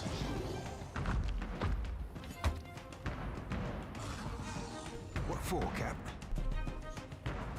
Fare thee well, Cold Swabber. You get knocked down. Stronger. Tell me.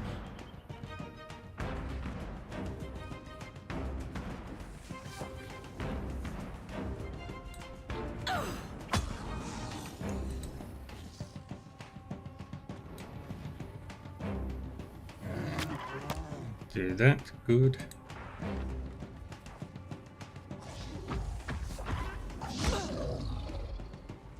I'm here.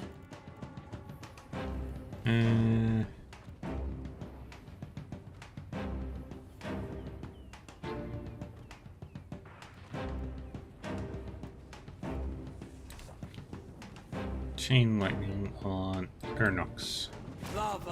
Beyond sick.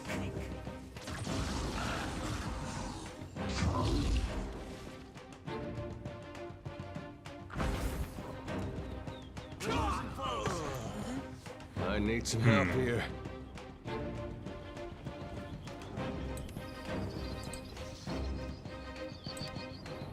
How do you like that? Bullseye.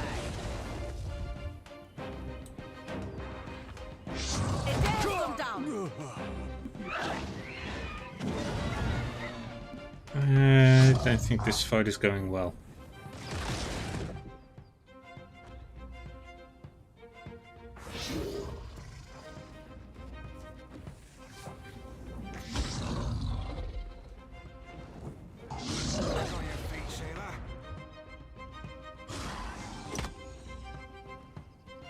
Tell me. Vermund Kontuk spells.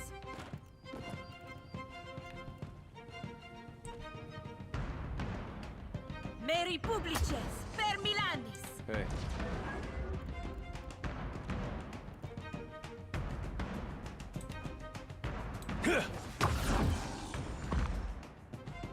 What for, Cap?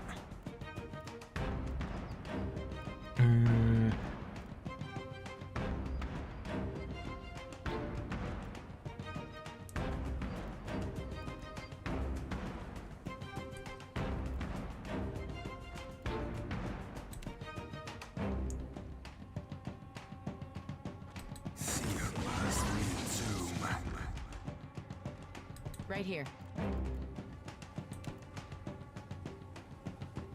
Try this. Show them how it's done. Good, that's one down.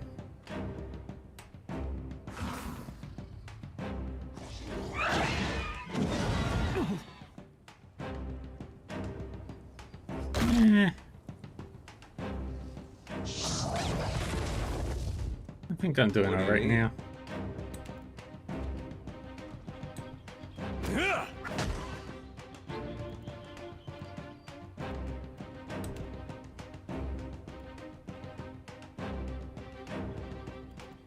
¿Qué?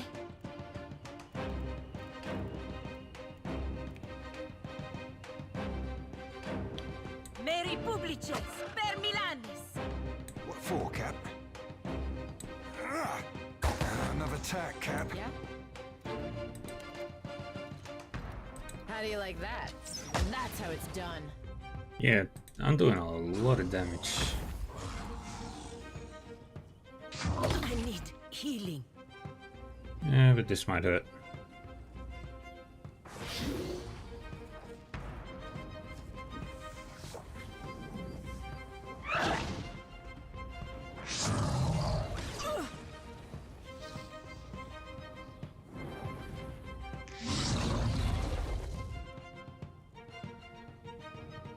Yeah?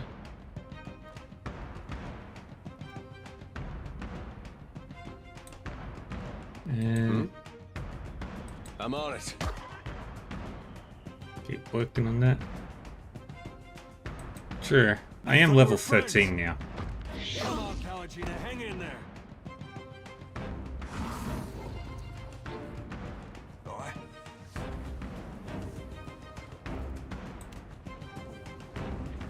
Very well, cockswabber. Done and done.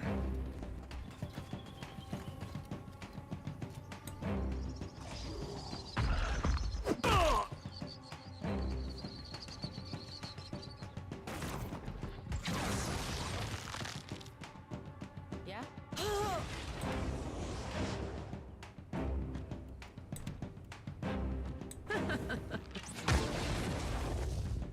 No magic from you.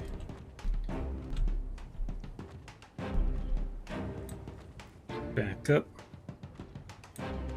It's close to plot.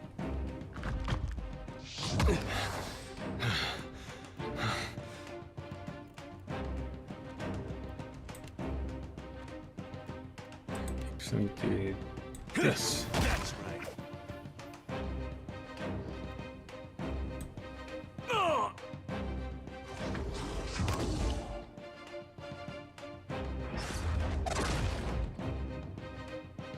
There is still standing. Aye, aye, Captain. Like flogging a figurehead. Futile. Yeah?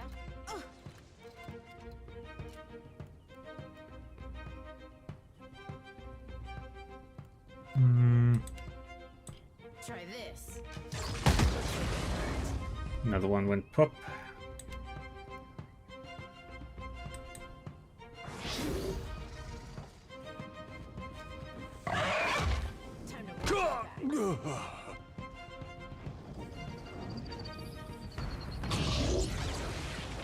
Good.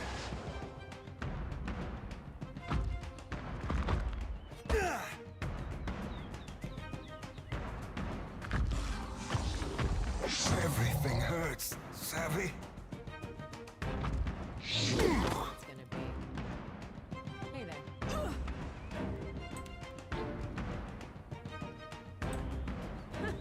There's something you don't see every day.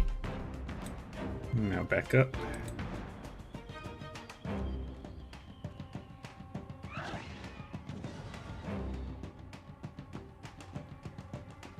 You missed.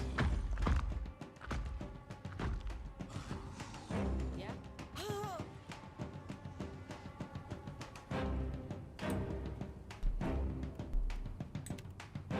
How do you like that? Now do that.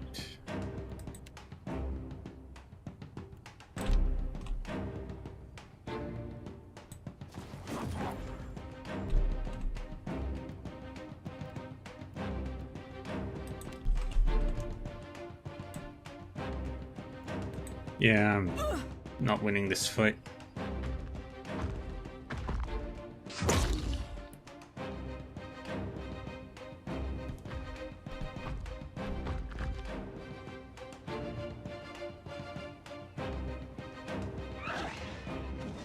That's gonna leave a scar.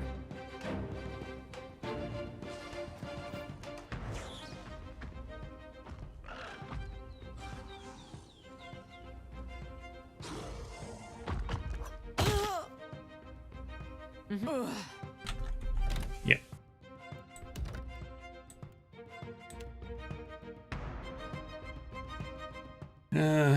At least one more level. Which means I gotta go do something else.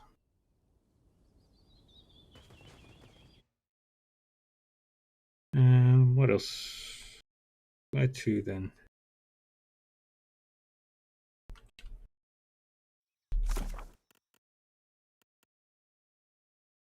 I know what you're going to say. I'm not going there yet.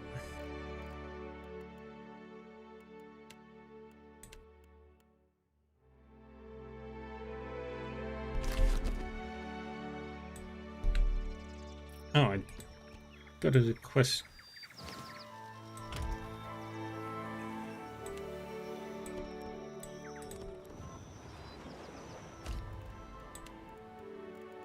I'm gonna do that. Tikawara.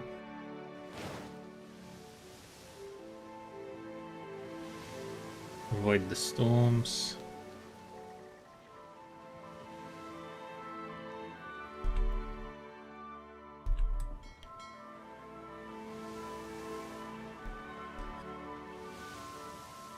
Yeah.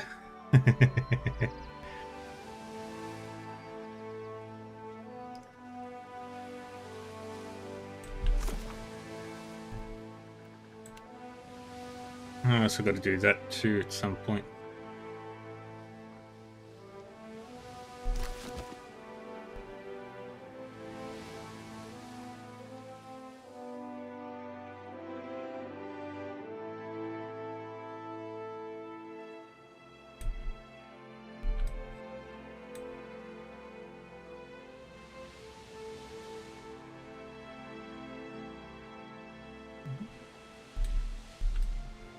Let's see the edge of the map.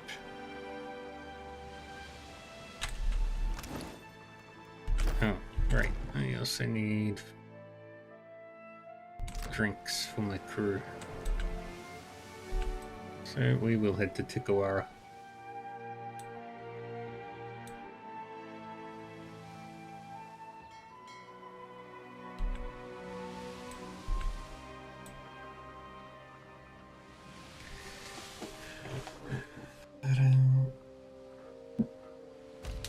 You hear two crew members arguing on the deck. Oh boy.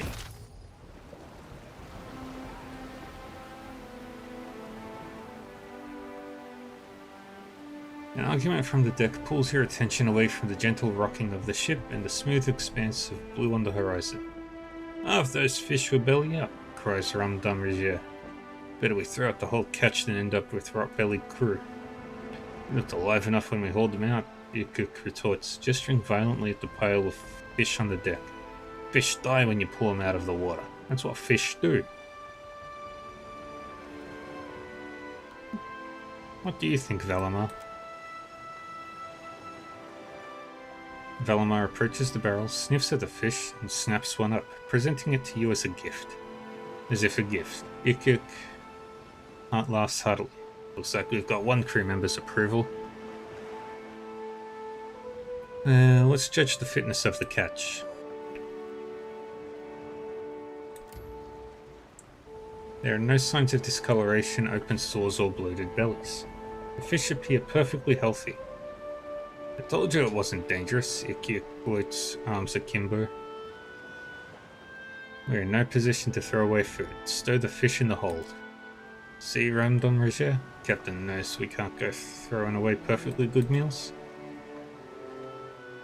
Ramdon Roger sighs. "If we take these on..."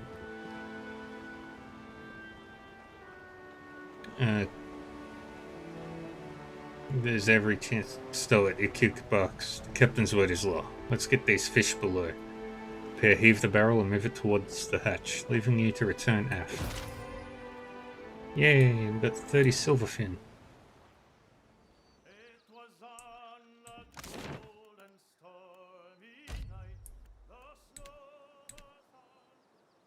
Now we go to Tikawara.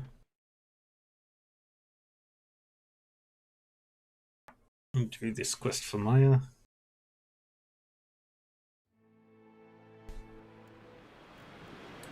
Also, level her up.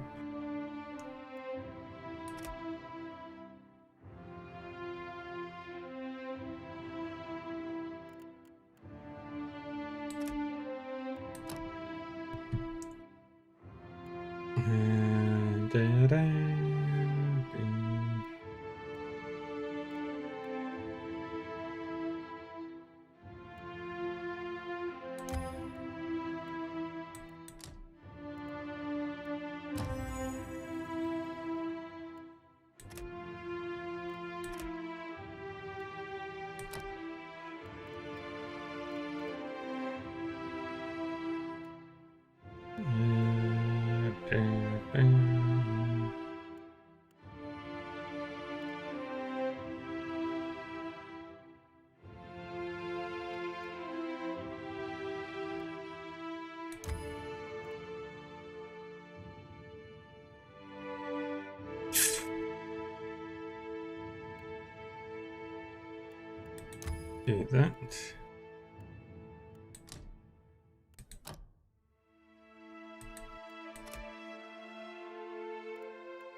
And go with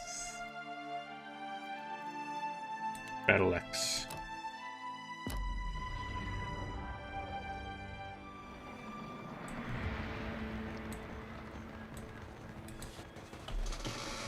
Now I just gotta find the guy. I could never eat a dwarf. For what? Play along! I choose the belly, rich and fatty. We are Raparu, you fools. We would only get the gristle between his toes.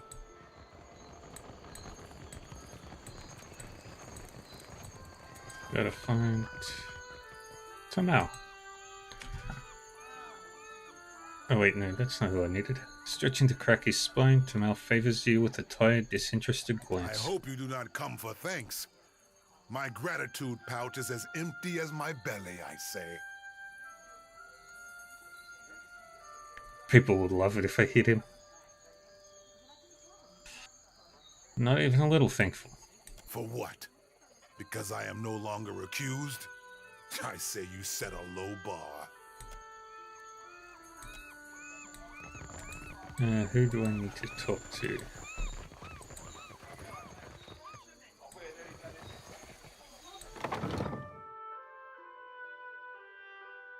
Who do I talk to?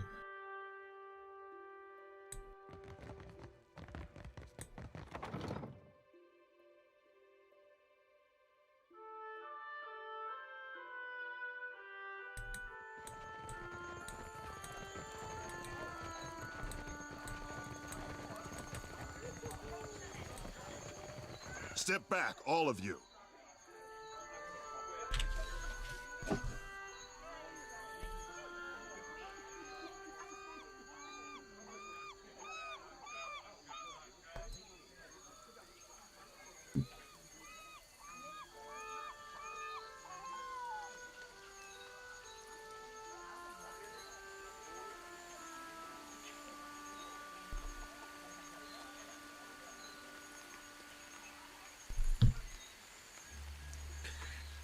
The broad-shouldered Elmar at the center of the huddle takes a cautious step back. His gaze never breaks from the tribesmen who have him surrounded, and his hands never stray far from his weapons. You've all got the wrong idea. I'm waiting for a shipment of sailcloth from the homeland. Is that going to be a problem? His expression turns stony as the implied threat crosses his lips. Then what say you about this? Coded gibberish, or I'm an Orlin. Someone from the crowd tosses a sheaf of papers to the ground by Harama's feet. The assembled tribesmen mutter their assent. Damn it. He's about 2 seconds away from starting a brawl. I've got to step in. Maya furrows her brow. I'll follow your lead. She clears her throat loud enough to turn heads in the direction of your party. One against a mob isn't exactly even. Ever heard of a fair fight? Maya cracks her knuckles and rolls her shoulders. Ha! Company warships blow our canoes to splinters, and you call us unfair? You foreign imps are all the same. Turning to you and Maya, Harama gives away no recognition other than a flicker of gratitude.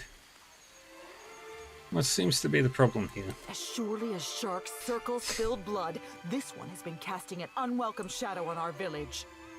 One of the villagers steps forward in gestures to Harama. We found coded documents in his quarters, and he defended himself with lies. Outsider spy. Mutters of assent rise in volume from the assembled villagers.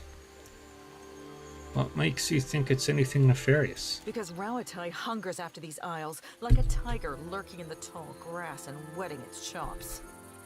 If you townies are dumb enough to go blundering into an alpha predator, you deserve what's coming to you.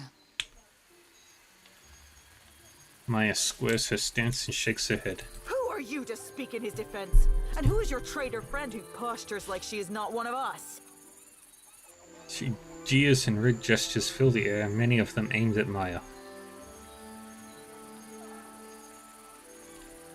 I've done good by your people, if you would but remember my face. Whispers spread among the group as the fighters struggle to recall from where they recognize your features. You hear the muted ripple of agreement smother their suspicion. Harama, we will have eyes on you. Cause no trouble. The leader of the gang points from his eyes to Harama's and signals the rest to depart.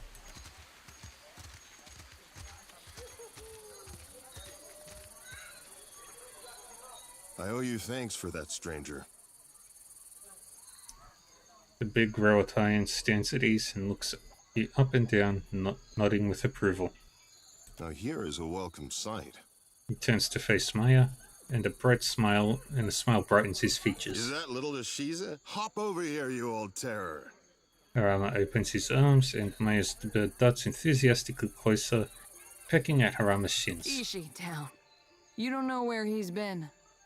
Maya's brow arches, smiling in spite of herself. Don't I get an introduction? Captain, this is Harama. We were shipmates on the Flying Buttress. But... She nods to him, the eye contact lingering an extra moment. That's a word for it. You could also say we were... loyal servants of the homeland. That's enough out of you. Maya touches her brow and shakes her head, hiding the hint of smile. Afraid this isn't a social visit. This comes from up high. She passes him a roll of parchment. His demeanor hardens the moment he unseals the missive. Slamming his tongue over his teeth, Harama lifts up the parchment to view it against the light source. Atsura's up to his tricks again, I see. Thank you, Maya. I've been waiting for this.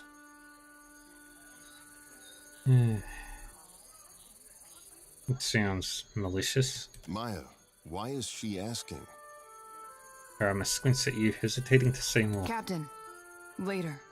I promise we can discuss it later. I guess we're done here. It's been, well, sort of like old times. In a good way. Maya grins, planting her hands on her hips. Especially seeing you coming and going again. When the dust settles, maybe we could...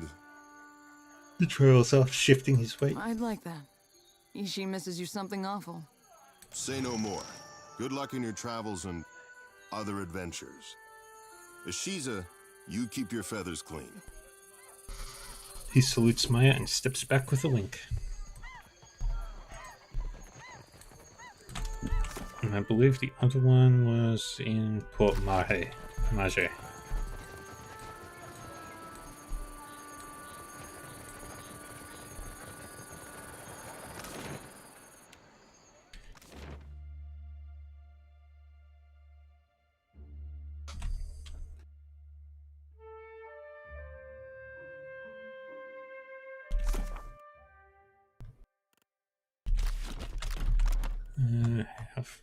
Yeah. Should.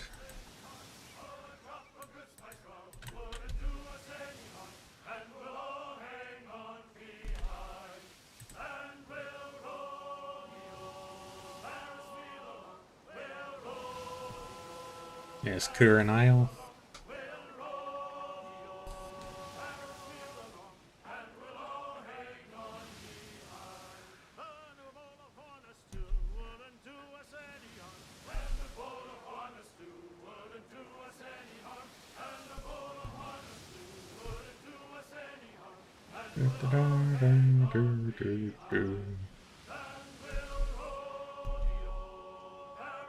I also need to stock up on some drink for my crew.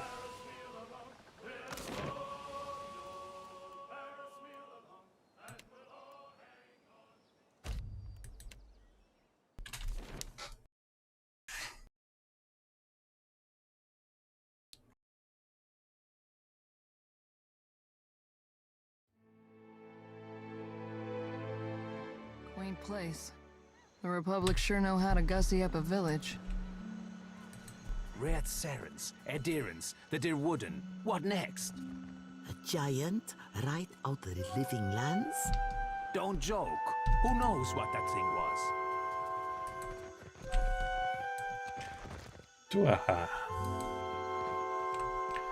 An Amawa clutches the hilt of a long saber sheathed at her belt, her attention moving among the passers-by without ever settling anywhere for long. She stands as motionless and watchful as an owl. She turns to Maya and flinches, shaking her head subtly. Stretch. Thank you, Millie Mixie.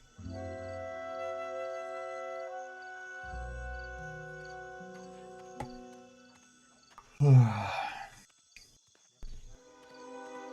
a while, Tuaha. You're looking healthy. Maya attempts an easy shrug, but it comes off looking forced. Don't say my name. Is he still here? Tuaha hisses each word under her breath. She tips her head to indicate just over her shoulder. An occasional pedestrian crosses her view, but everyone seems to be going about their business without tarrying for long. Well, Tuaha addresses you through clenched teeth. I don't see anyone. of course he's gone by now.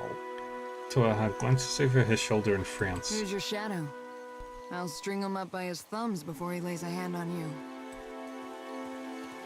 Well, he's obviously not one of ours. Unless Atsura sent someone to monitor me. Must be working for the other side. Tuaha aims an anxious glance in your direction. I get it, I'm not supposed to ask questions, right? You catch on quick. We'll talk later, okay? Tuaha, I'm getting you out of this. We've pulled each other out of worse snags.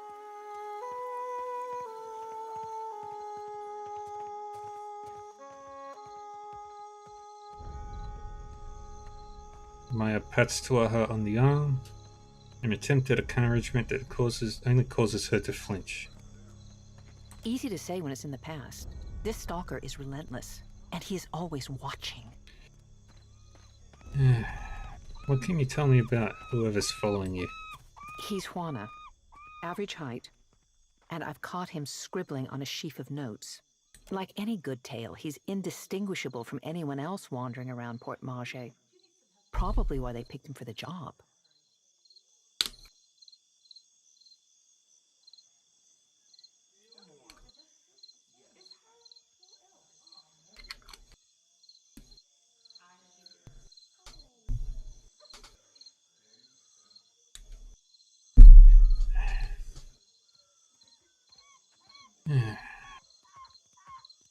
We'll find your stalker and get rid of him one way or another. Sit tight and I'll get this sorted out. Whatever happens, he won't bother you again. Just try not casual. Maya gives her an encouraging I will shrug. stand perfectly still and fill my heart with the words of our national anthem. Tuaha nods resolute. Yeah, that's exactly what I meant.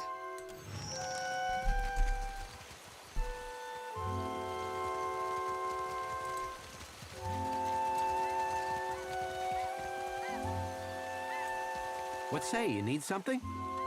The unassuming Armala turns to you with a smile. Sniffing, Maya passes you a subtle nod. That goes for you or your fetching friend. He smiles at Maya, winking. He possesses the warm tones of an island Armal, calm eyes, and a minute scar on his upper lip. Your close scrutiny unnerves him, and he takes a cautious step back. That's close enough. Scratches his ear, glancing to the left and right. You almost missed it, but I spot a smudge of ink on his right thumb and index finger. As he brings down his hand, he unconsciously pats a bulge in his pocket. Nodding to you, Maya makes it clear that she noticed it as well. What are you doing? I am getting some air. He gestures at to the surrounding port with both hands, smiling all the while. Likely story. Maya folds her arms and studies Do him. we have a problem, friend?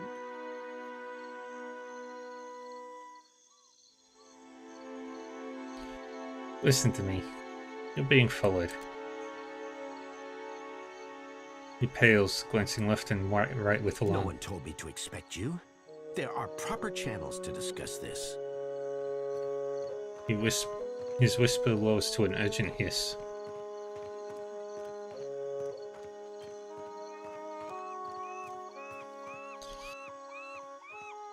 You need to work on the cloak and dagger routine some more. His lips press together and his hand strays toward his weapon. Who are you? Do not waste your lies. His eyes move up and down over your body in a calculating manner. Maya, care to take this? Who we are isn't important. You're spying on my friend, and that stops now. Maya raises herself up to her full height as she addresses him. Something in Maya's tone hits him, and he regards her under a brow furrowed with deep disapproval. Juana who conspire against their people. They are a blight on our future. You are more cancerous than any trading company. He looks Maya up and down, shaking his head. Tell us who sent you, or I'll have the hide scoured from your back. Maya grimaces, drawing her breath in a low hiss. You are all coldness and hunger, the teachings of your tribe, the tradition. None of it lives on in you. He begins to draw his weapon, his expression a mask of sorrow. She's trying to save your life, which is more than you're doing. He stills the movement of his hand, eyeing both you and Maya with deliberate slowness and consideration. If I turn and go, you will not shoot me in the back? His brow crinkles with a meager hint of worry and self-preservation. Get out of here. You never saw anything. Not Tuaha, and not us. As you say. He nods, taking a last look at Port Marge before turning his attention to the closest available ship.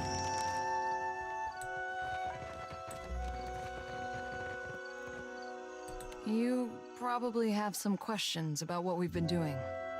Maya sighs, nodding. We found Harama in quite a state, didn't we? It's no wonder you'd be curious about what's going on. Harama is a sociable type of guy. Getting to know people is as easy to him as breathing is to you or me. Atsura set him loose so he can get to know as many people as possible. What does it even mean, Maya? He's keeping an eye on Tikawara. Who comes and goes, what sorts of things they discuss. Atsura is committed to a more peaceful Deadfire. But he's just one man. He needs good people to shoulder the burden with him. So Harama is just eyes and ears? Only Atsura knows for sure. Harama might not even have all the facts. I certainly don't. That mob said he had coded missives. Is that true? Maybe. Probably. Maya shrugs. Let's just say we're not the first people to deliver Harama a missive that looked like one thing and read like another. What have we been delivering, Maya? Truthfully? I don't know. They looked like ordinary documents to me, but I'm sure that's how Atsura wanted it. Atsura has a new code for every hour of the day. He probably has cipher keys tattooed all over his body. Well, that's all for now. You have every reason to be suspicious. Just trust me that this is all for the best. I wouldn't lie about that. Let's be off.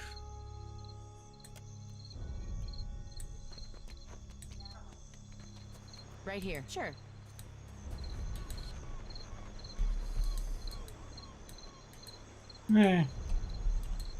I trust her. Fresh fish! Faster, you lot! Let's get off this rock! I'm on the next ship out of here. Unless you're here to kick me off the docks this time. We have supplies here for the Have a look. I need ship stuff.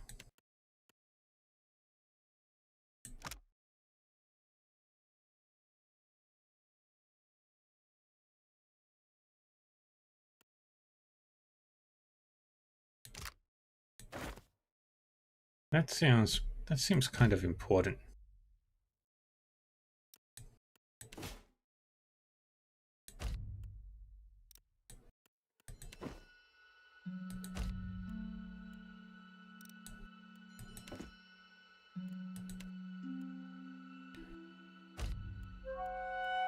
And let's go 200 fruit.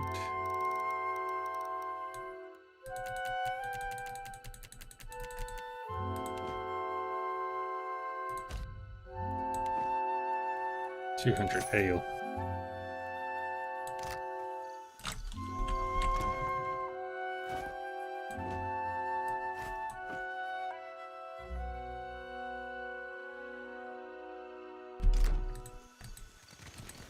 Race you to the coral? No contest. What? Just because you have webbed fingers and I can't? Back to the sea.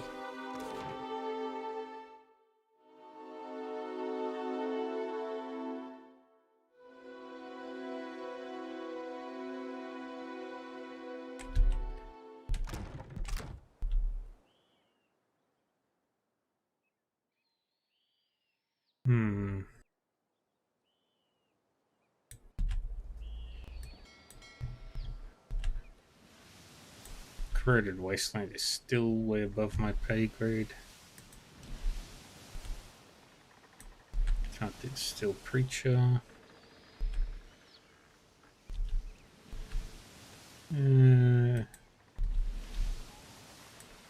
Avoiding Fort Deadlight like it's got the plague. Do you need to go there eventually?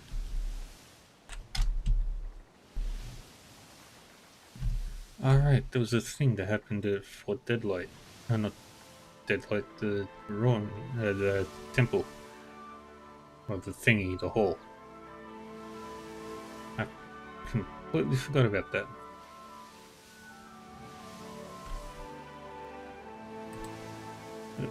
Storm.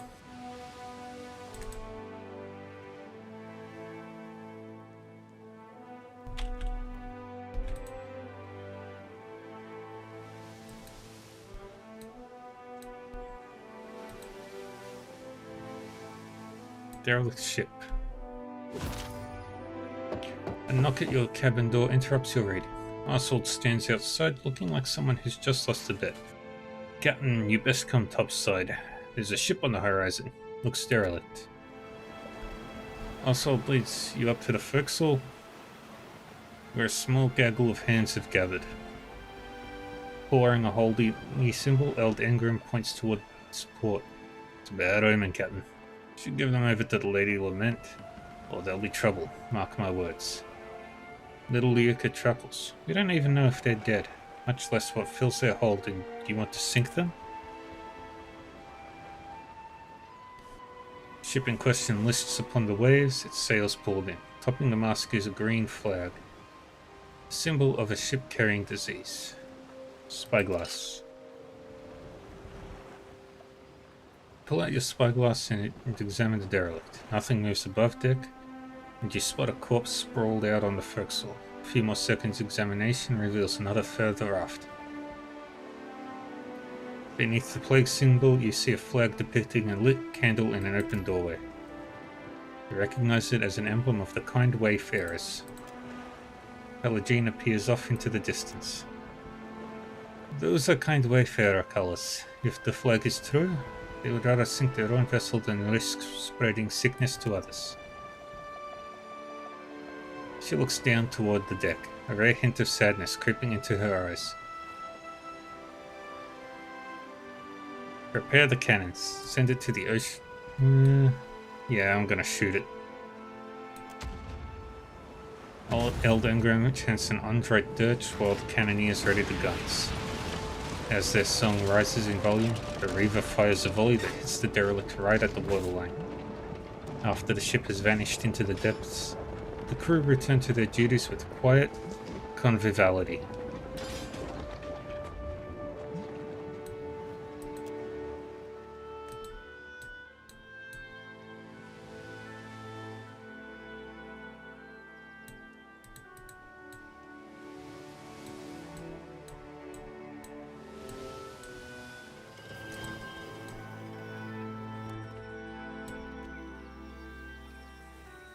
What happened to this island?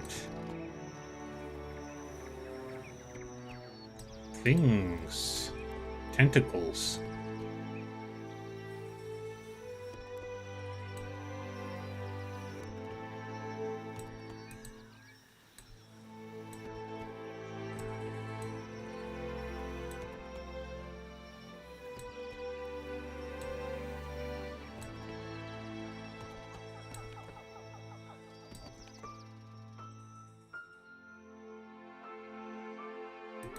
Door swings open.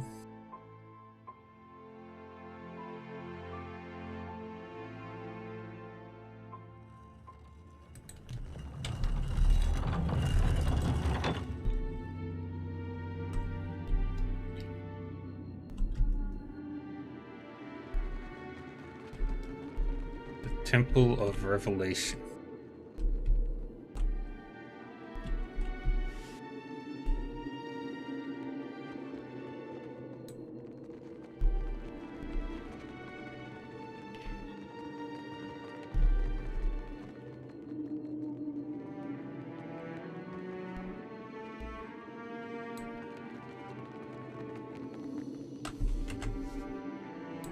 Let's continue exploring.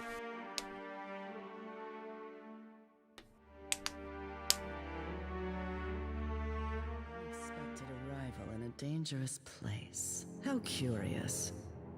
Lengrath. I am Lengrath, and unless I'm mistaken, you're the Watcher of Cadnua.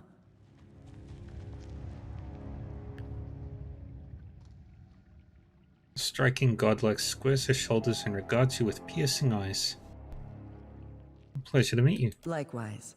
The Circle hears so much about the Watcher of Cadnua, I've long wondered if you live up to the legend. I'm searching for a delinquent member of our order, Maura. We've not heard from her for some time and received rather cryptic word that she'd come here. Then, of course, there was the cataclysm that rent this island in twain. Knowing Maura, I don't doubt the two are related. Wait, who's Maura? A Huana wizard, and a member of the Circle of Archmagi. Lengrath gives you a pained expression. Yes, DLC. She specializes in magic involving tentacles. It's a niche field. Tentacles are very niche. He grimaces. Wait, do you hear that? Maura, is that you? She cocks her head to the side, listening intently. A deep rumbling erupts from somewhere far below you. You calling me a cheat? Filthy lying ground stink doesn't play fair. Rolled a 10! Stupid wizard, I rolled 10! Dropping the dice isn't the same as... what?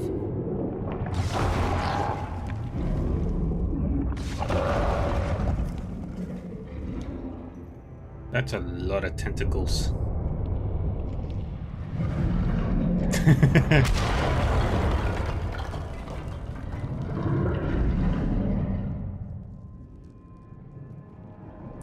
As the ground settles, the wizard and the imp exchange a shocked glance. One of the newly sprouted tentacles dances in slow hypnotic circles over their heads. That was the biggest one yet! Look at us standing on the fault line of sanity! Hello up there! The wizard waves up at the tentacle before turning his attention over to you. Didn't see it come in. Welcome to the Halls Obscured. My friend and I were just passing the time of the game and enjoying these little shake-ups. We not friends. Stupid wizard is a stupid cheat. The imp kicks a colourful set of dice across the floor before flapping its wings and crossing the room. Who are you? I'm Tane, the Archmage. Maybe you've seen my chaotic orb bouncing around. It's really something. What are you doing here, Tane? How did you even get in? She rubs hard at her temples and sighs. I second that. Some of us had to find our way through a labyrinth. I got in through a hole. That one, right through there. You must have walked straight past it when you were topside. Tane points over to a collapsed wall and smiles pleasantly. Isn't this something? I came searching for Maura and got distracted. Don't you just love a good antechamber? Tane plants his hands on his hips and surveys the area, grinning all the while. Even if this one has a few embellishments. He gestures at a patch of writhing flesh stretching across the ceiling. Just what is this place? I asked myself the same question when I got here. Tentacles, eyeballs, labyrinth? It could be anything. I'd still be dumbfounded if I hadn't learned it all from Maura's own words. Here, she left this behind. I don't think she expected anyone to follow. Whale, 100 visions, the obscured, eyeless face.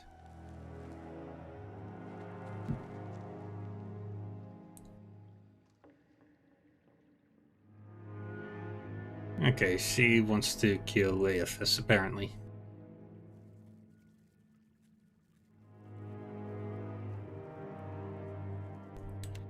Pages in this notebook.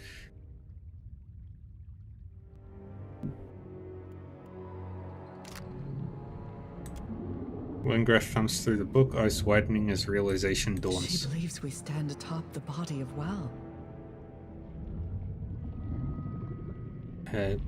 Which part? My money's on the lower back. Anyone care to challenge that?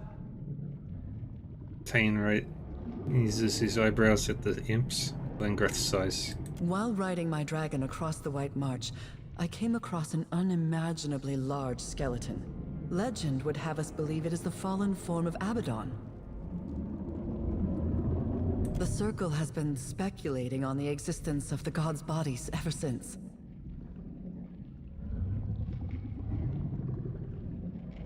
So there were once 11 giant Adra statues walking around? Even better, they were flesh and bone.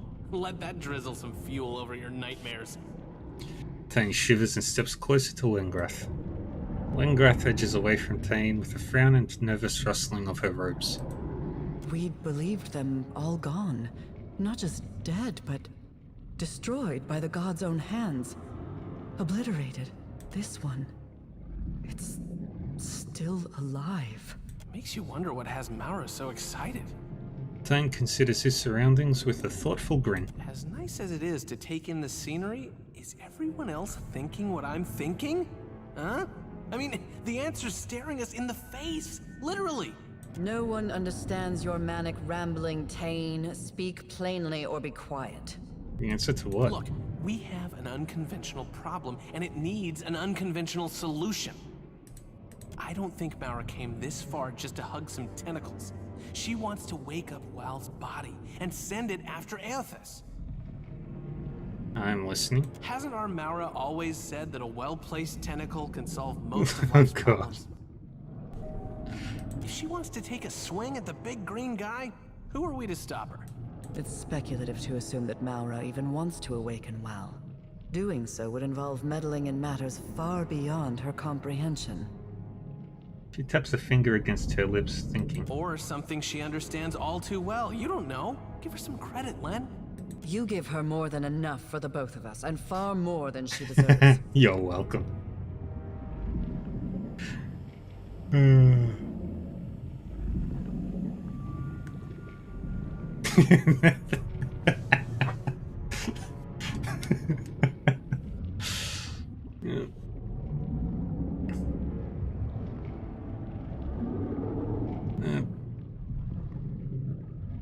This facility is enormous. Mara could be anywhere. How about you spearhead our little search party?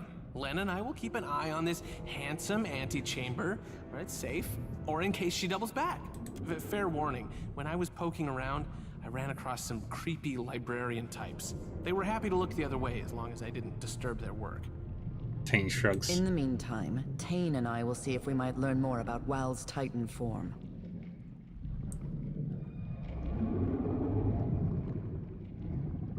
We haven't addressed the imps in the room. So why are there imps in the room? You know, I was enjoying their company so much that I never once thought to ask. Tane squints down at one of the creatures. Came from stinking Arkamir's house. Was told to help stupid Watcher ground meat. Of course, Archimedes. The imp grimaces and waves disdainfully at you. Master gave orders to fed it spray. Come talk when ready, eh? The second imp waves a sheet of ragged parchment over its head like a banner. Where nasty Fasina go? Why's she not here? Have orders for her too. The imp scowls, looking past you toward the entrance. Brilliantly done. What fluttering marvels they are, imps. Well, question answered then?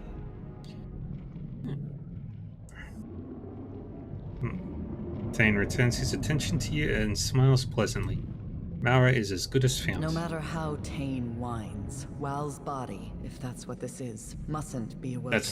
I'm gonna do Deadfire that. Cannot bear another calamity of Aothis' scale. True. What happened to your spirit of adventure? Tane smirks and shakes his head. Watcher, friend, are we on a first-name basis yet? Call me crazy, but I think you should do whatever feels right. What's the worst that could happen? These tentacles grow until they consume every island in the Deadfire, and we all become mindless thralls in a never-ending tentacle nightmare? Huh. And you're saying that's the bad outcome, am I right? No. I didn't know there was a recruitable imp there.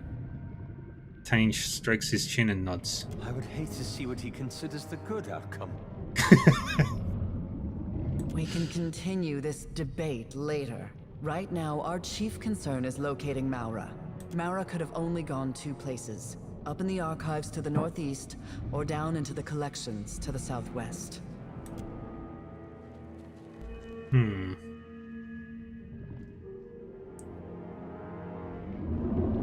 Maura's journal suggests she went to the archives first, but that could always be a decoy. I did hear some unpleasant noises coming up from the collections. Between the mansion and the guild? Okay, I'll go back to Nekataka and have a look. Tane hugs himself and shivers. Hope she's okay. If you'll begin a search of the wings, we'll scour this area for further information. She nods and turns away. Drowsy puke and fetid spray.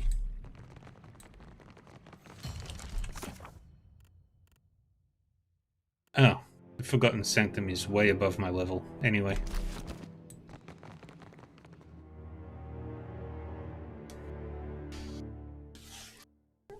It's at least 4 levels above me, so that means I can start it at least level 17.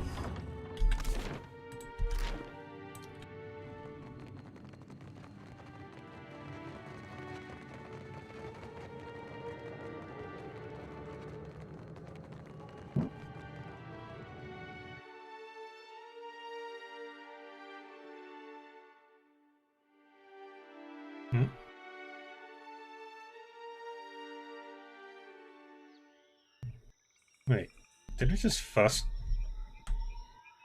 I don't know what happened there. Let's see, I've got Fasina. I think I'm missing 2 more.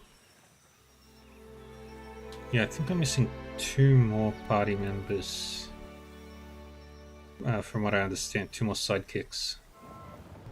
I know that one comes from Harbinger's Watch. And I think the other one was in Fort Deadlight. We're heading to Nekataka.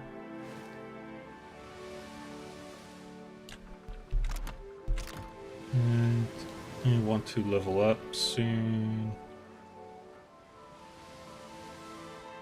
Who should I take with me? I do need to talk to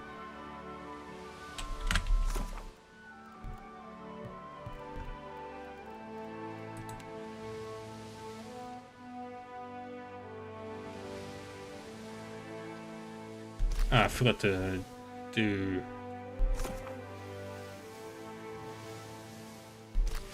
the thing with Tuaha.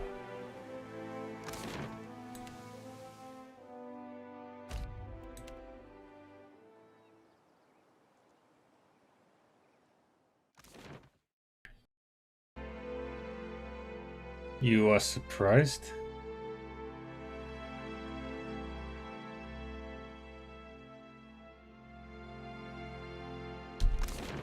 Is everything? You have been troubled since we left the Spire. It's Flaunay's project. Can you imagine what a danger that might be in the wrong hands? Ah. But if we spend our time worrying about everything that could go wrong, we would never accomplish anything. Or we might avoid greater harm. Sea's true home, not smelly mountain. What you want? The imp recoils from you with a sharp hiss. What are you doing out here? Arkemir doesn't let worthless idiot outside after worthless idiot sprayed dung on stupid tablet.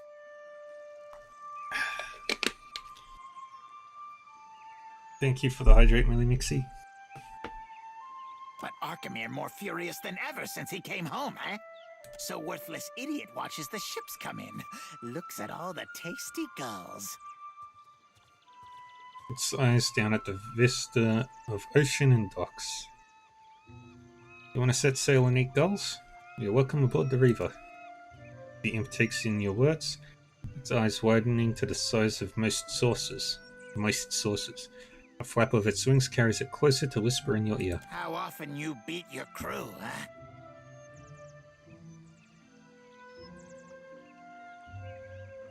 It doesn't whisper at all, and the question sends a ringing through your ears. Follow my orders and we shouldn't have a problem. I join crew? I join crew! The imp flutters in an excited little circle. It points down at the distant shape of Queen's Berth and salivates at the sight of gulls landing on the rigging of the Reaver. I now have an imp crew member. I think. Yes.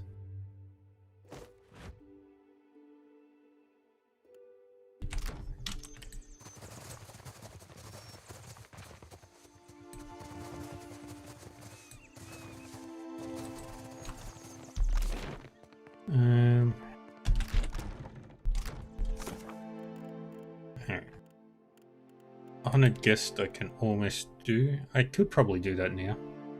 Hey, Iro.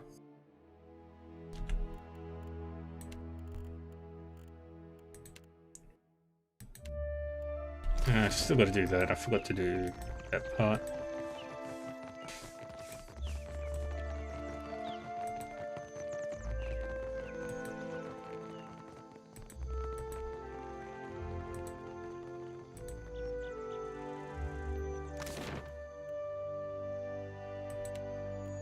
And leave by sea again.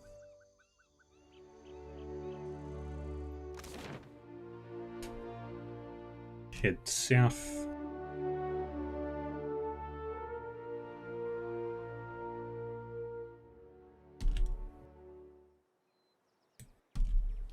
Port Marge.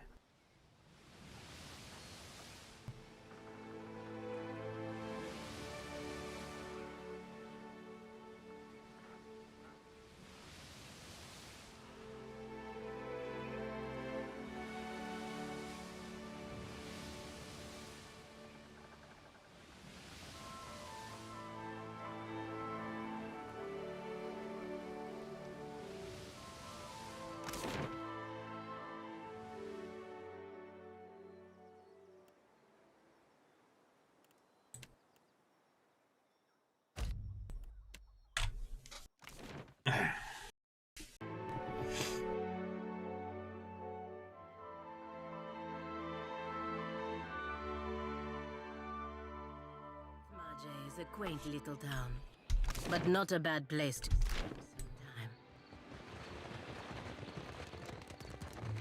spend some time. Is he dead? Or must I handle everything myself? Tuaha crosses her arms and waits. You don't have to worry about your tail any Is longer. this so? Tuaha blinks, saving any hope for when she hears it from Maya. We took care of it, just like I said we would.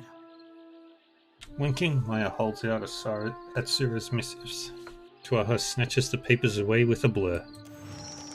Glancing over the pages, Tuaha licks her thumb to turn each sheet. She nods, muttering under her breath. Everything seems to be in order. I'll see to it that these are addressed in good time. The edge of her mouth creeps up into a smile. Let's be off. We should be going. It's been an absolute delight. Maya clasps her hand, but Tuaha winces at the contact. That's enough of that, soldier. Atsura will know your performance was adequate. She pulls back, wiping down her palm. And you, Watcher. Rawatai thanks you for your service. She bows stiffly. Farewell. I need to check in with Atsura. Mind if we take a detour to the Brass Citadel? Boarding your mission, I take it? Something like that. Atsura probably wants to make sure I'm not wasting too many resources on his little errand. Nothing to worry about. Atsura. Maya shrugs, gesturing to be off. Very well. Now we head back to Nekataka. The Huana ought to keep to themselves. And when the next storm hits...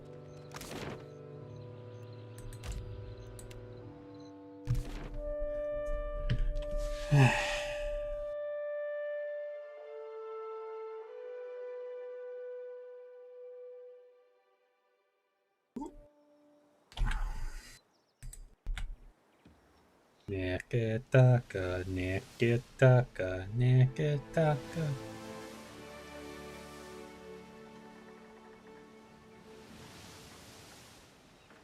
Galleon, Galleon, Galleon.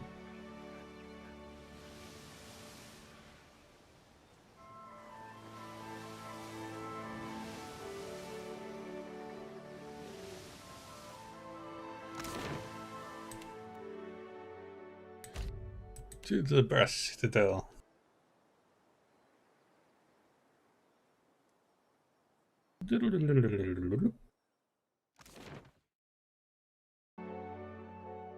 Apparently.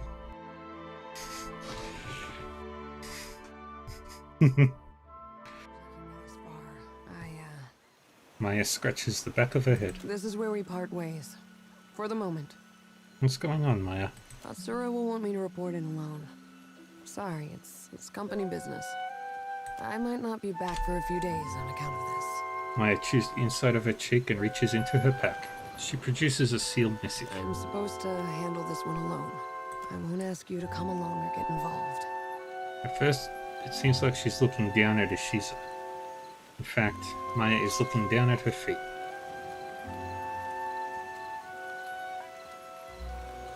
I assume you'll find your way back? That shouldn't be a problem. You leave a messy trail in your wake. Maya grins at you, winking. Hey, farm boy. Try to keep the captain entertained while I'm gone. She nods to Adair. Well, take care, Ishi. Expect to see you both back with us. Go have fun. Chase a god, save an island. Do what you do best, Captain. Safe travels, Maya. You as well. Just don't have too much fun without us. She nods to you, holding your gaze for an extra moment before she clicks her tongue to summon Ishiza. Yay. And now we wait.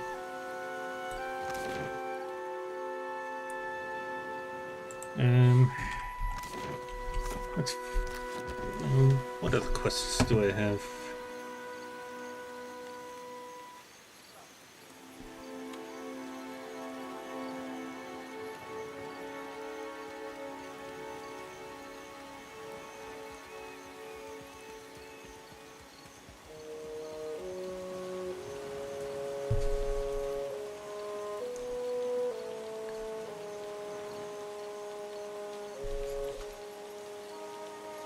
I know what I'll do. To the Gullet. To Delver's Row.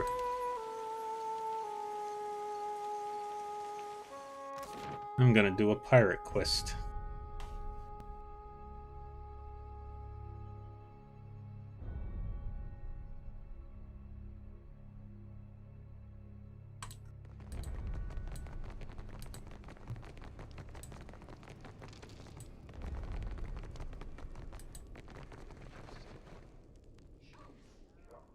Figure looks up at your approach, pursing his lips together in a crooked line. Think you made a wrong turn, Bilger.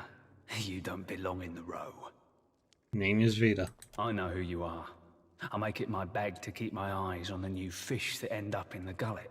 Rats round here been whispering about you. I'm guessing you're looking to buy some art, yeah? He lightly traces a finger across the hilt of an emerald-encrusted stiletto hidden within the folds of a dark leather tunic. His narrowed eyes seem to dance in the magical light as the gemstone pulses with a caustic glow. The right half of his mouth ascends menacingly as he dips his head and peers at you from underneath his brow. You're an assassin. You are answered with a thin-lipped scowl as your words echo throughout the alley.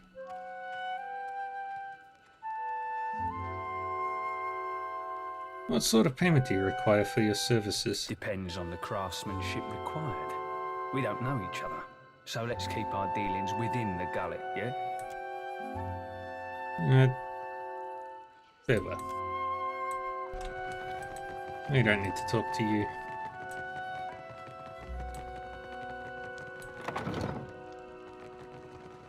You are looking for something, Mika? Perhaps I have it. Ernezzo has not seen you before. You must be new.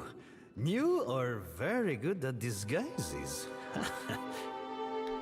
He peers at you through half-moon spectacles. His face is hidden behind a thick but well-groomed beard, and his eyes constantly dart between you and the doorway. Wait, but I am mistaken. It seems we have friends in common in this place, no? He winks. But how did you hear about this place? Wait, no. Do not tell me. Sometimes it is better not to know. There is something I can get for you, yes? Tell me quietly.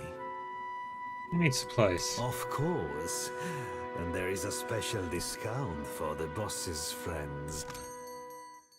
Grady curious. Curious. It's expensive. Ooh.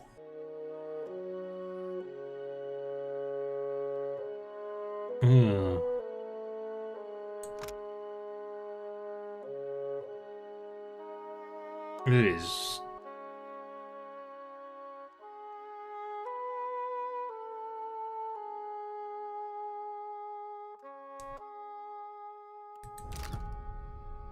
Let's have a look.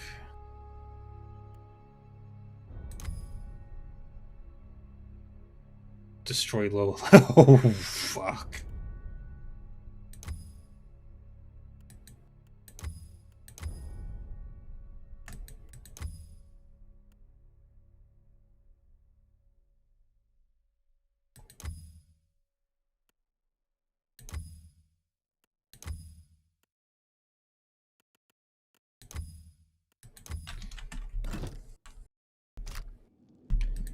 You don't have anything valuable.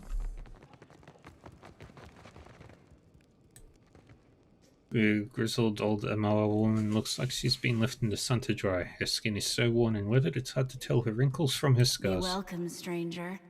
I've heard your name whispered in the streets of the black market. You need a blade or a bludgeon or some sturdy armor? Umani has what you seek. The woman gives you a grin that multiplies the wrinkles in her face. Show me what you got. Perhaps you have more business for Dario. Umani will take care of you, and at a special price.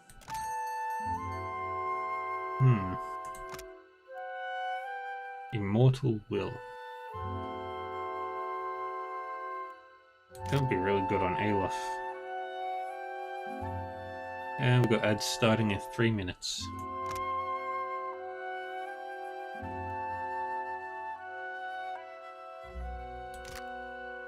Undying Burden.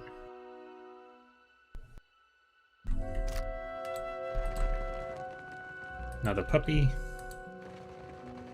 To join my army. The Spindle Man. He's a Vithrak. What is this Kith creature? The Vithrak cocks its head and focuses its many eyes on you. Its strange companions also stare at you with unnatural intensity. Vithrak, Descant. It It is hard to believe they tolerate it, even down here. What secrets does it bring? You feel a gentle scratching in your head. Another voice speaks directly into your mind. Let us see. Let us see.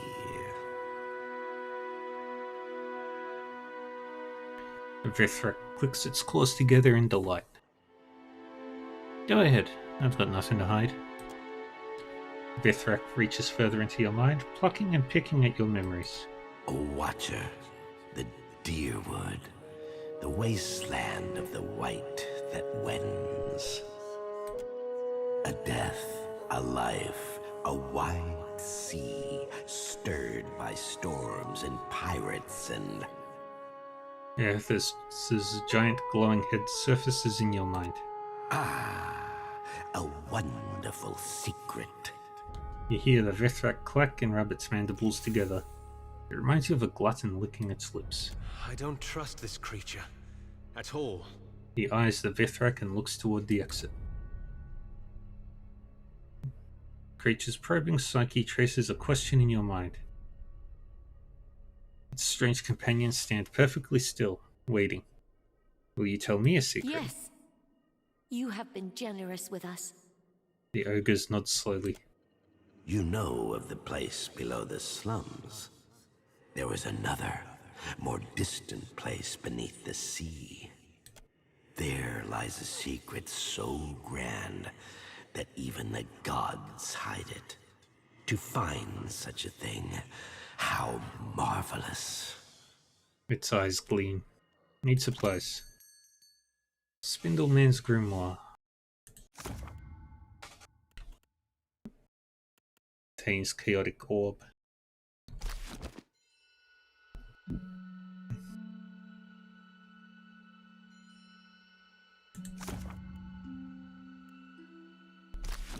Alright, the ads are about to start, so I'll take a moment and I'll be back when the ads are finished.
Alright, I'm back.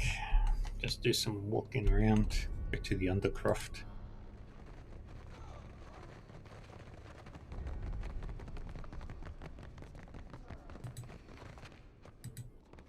Go on. Lift takes you to the Undercroft.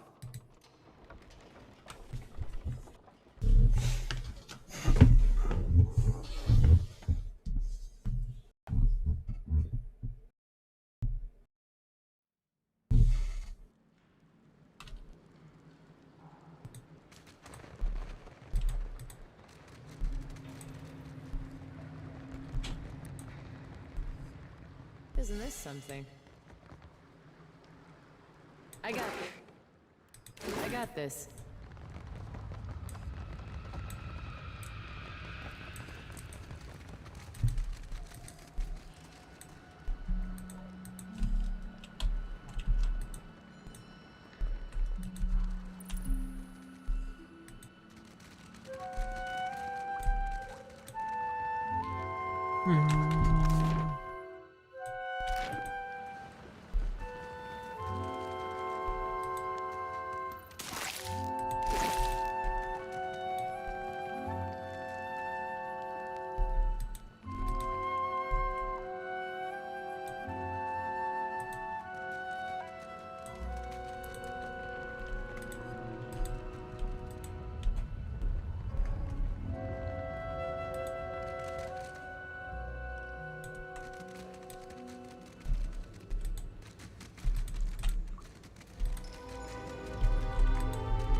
Ah, there is another way.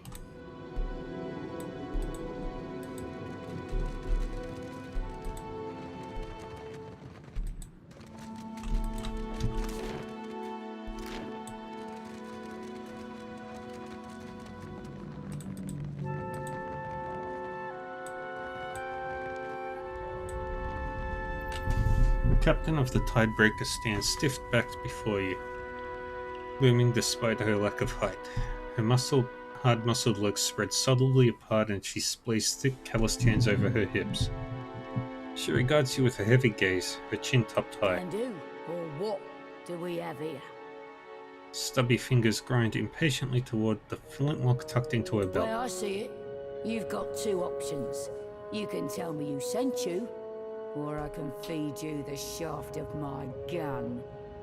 No one sent me, you just have piss-poor security. Blunt. I like that. It's too bad then that I've got to kill you. She grins, a mad glint in her eye.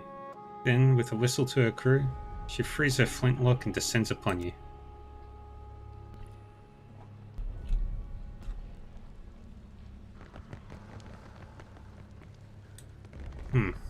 I may have screwed myself out of this quest.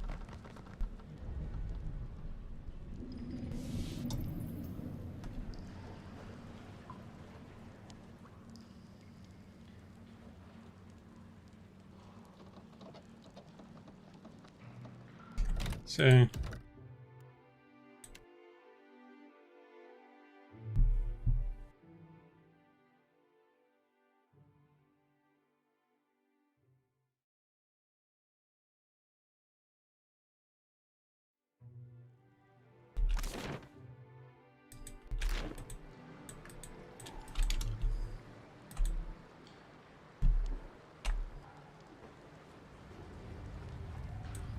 What do we have here?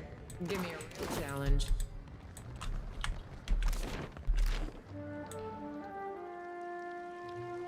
Use the ropes to shimmy across the water to the opposite dock. Everyone reaches the opposite without incident.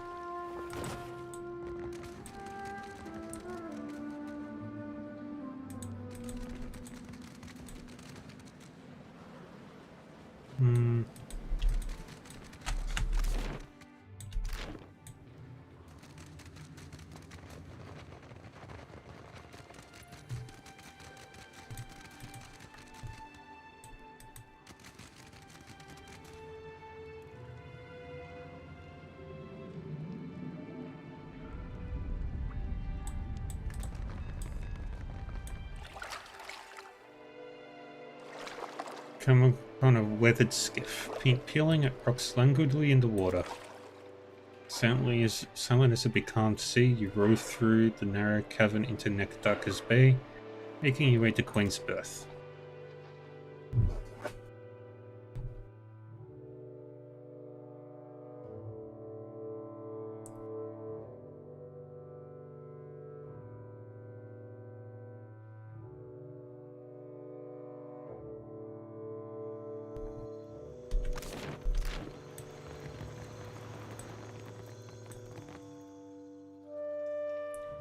You duck down into the canal and find yourself kneeling before an iron grate. The reek of sewage wafting from the other side is powerful enough to bring tears to your eyes. And we leave.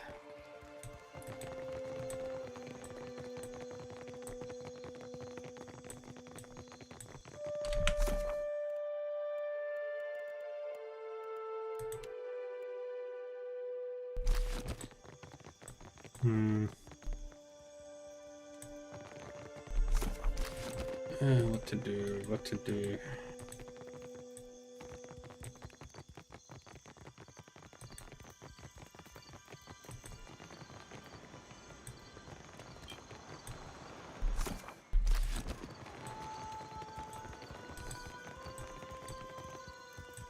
Island folk tend to prefer lighter clothes. Take your time. I'll give you... Stash.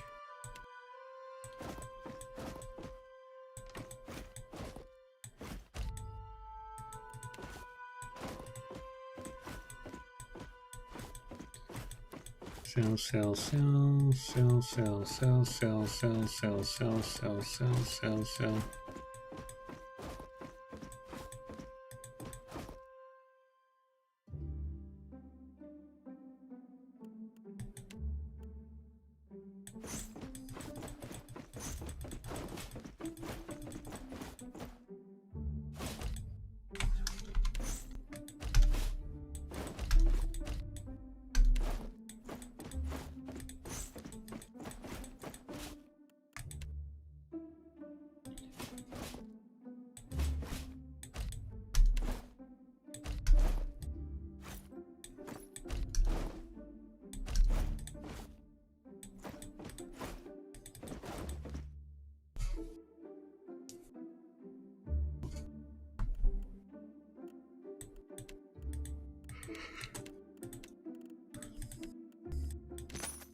Right.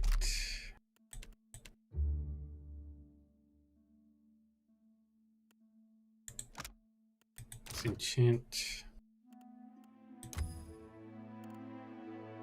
Could make this legendary.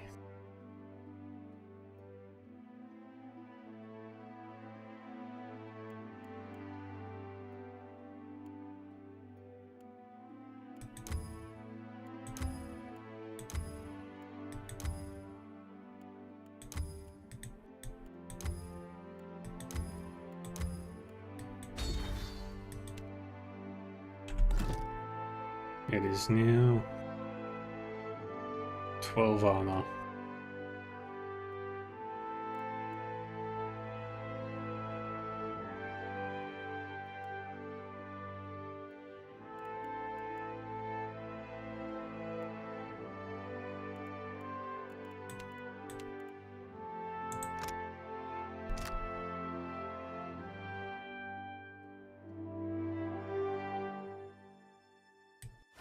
Baby boy.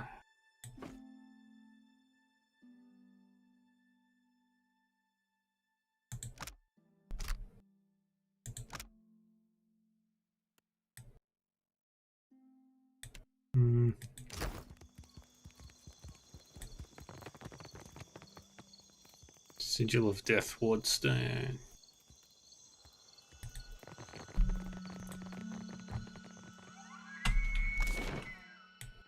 We're gonna wait in the wild mare for a few days. My crew needs some time off.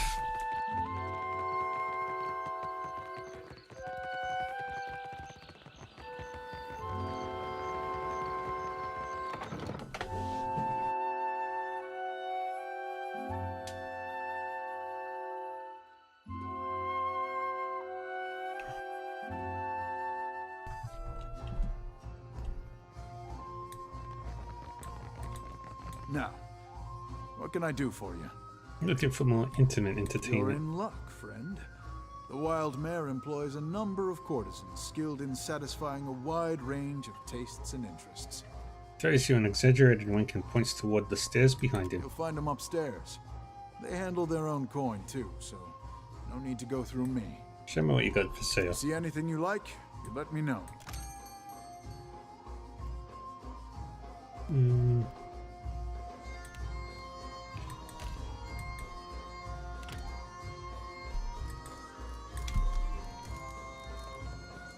Now, you see anything you like, you let me know. Actually, show me crew.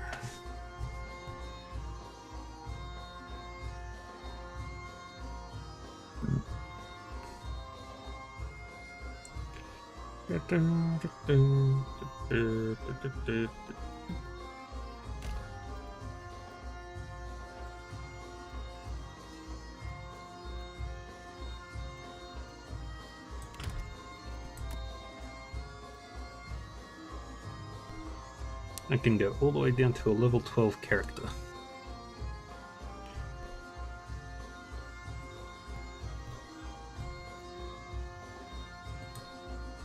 Felder.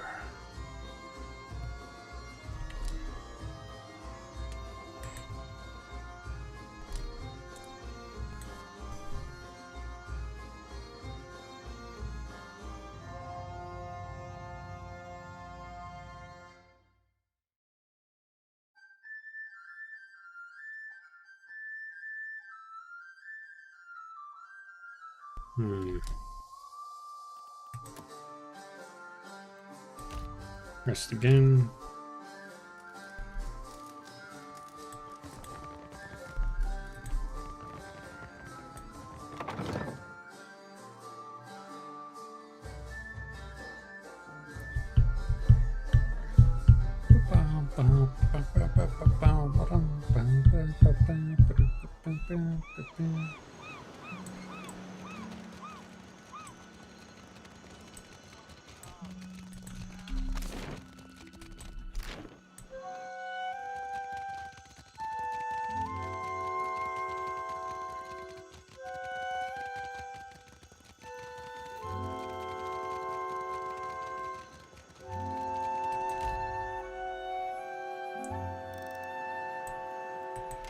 And we'll wait an entire day.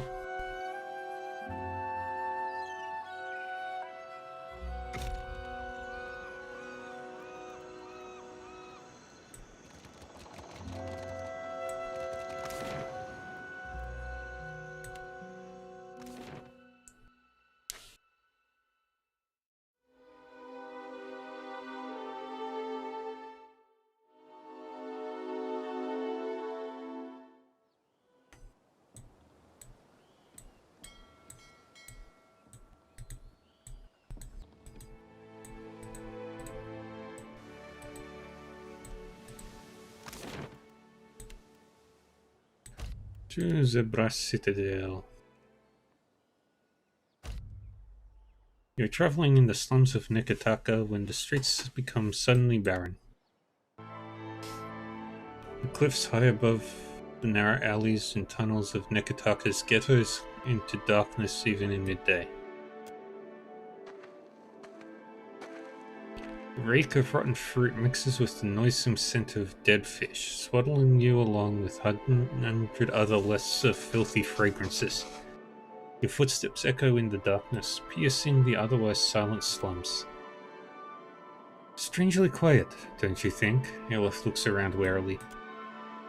You turn a corner and walk into a plaintive cry. Help! Misshapen shadows mix with low hissing and the skittering of claws on filthy stone resolve into a pack of Skulder. Their glistening maws float in the black, and cave grubs wriggle about their legs, mandibles snapping as if to mangle air.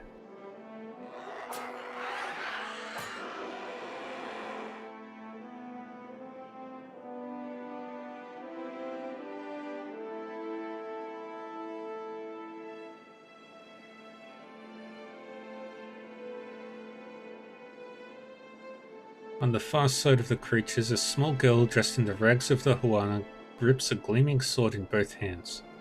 She brandishes it wildly at the Skulder, each swing of the blade releasing a howl that keeps the beasts at bay. They creep ever closer to her, however, and her eyes plead with your own. Please.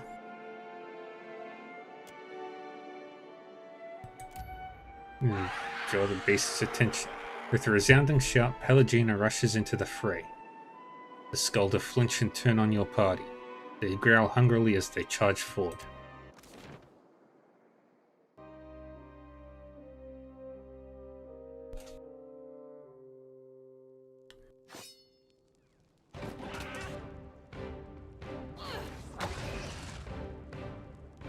Tell me.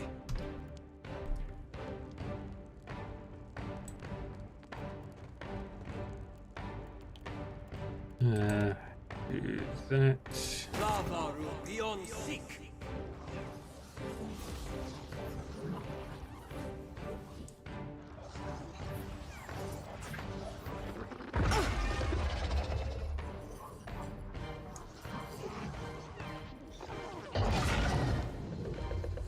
Right here.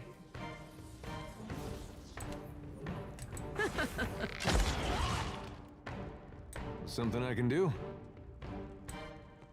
Yahoo! Omega. Hello. Hello, Raiders.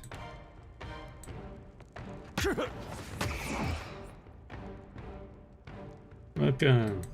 Welcome, everybody.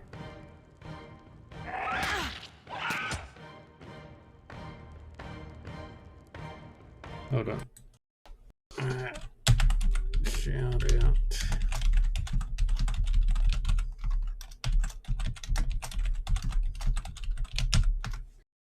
How was Etrian Odyssey? How's it going?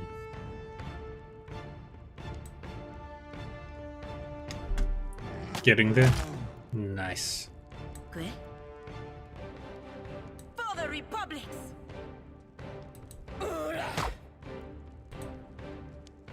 There's a walloping! Hey, you know, God.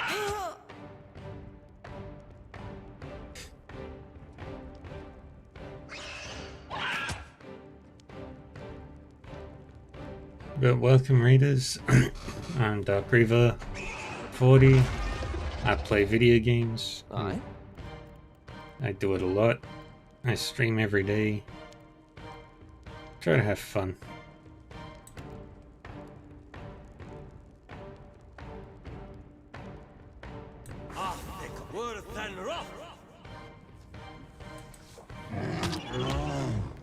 Yeah?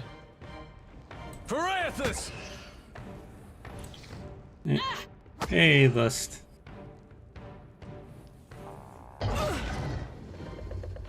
Oh yeah, you. Tell me. Yeah, you go help that girl.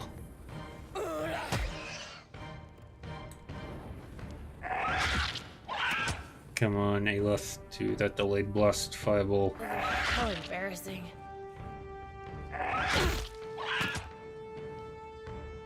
Yeah? Try this. Yeah, right now we're playing some Pillars of Eternity 2. I'm just waiting for a quest to resolve. I'm here.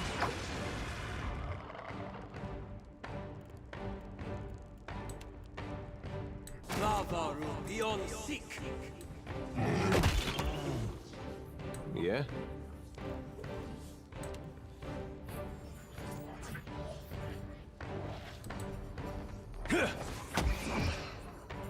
Yeah. Yay. Glad you were able to catch the stream. Nice.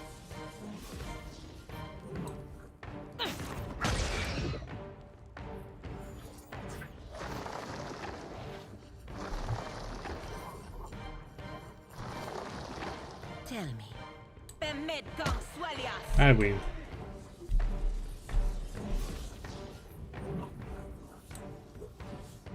The hell is everybody? That's it? Right here. That's not what I was expecting. How do you like that?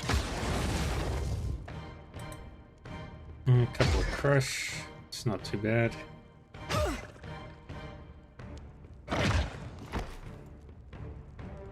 How may I help?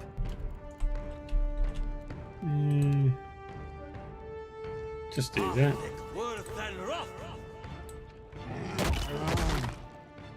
Something I can do. I'm on it.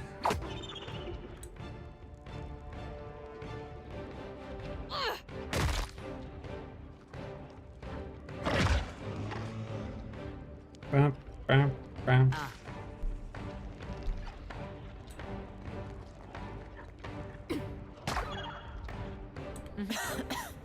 Let's Let's wash that down with an antidote. Yes? Yeah, one of these should do. That's not very helpful. Hey. One of these.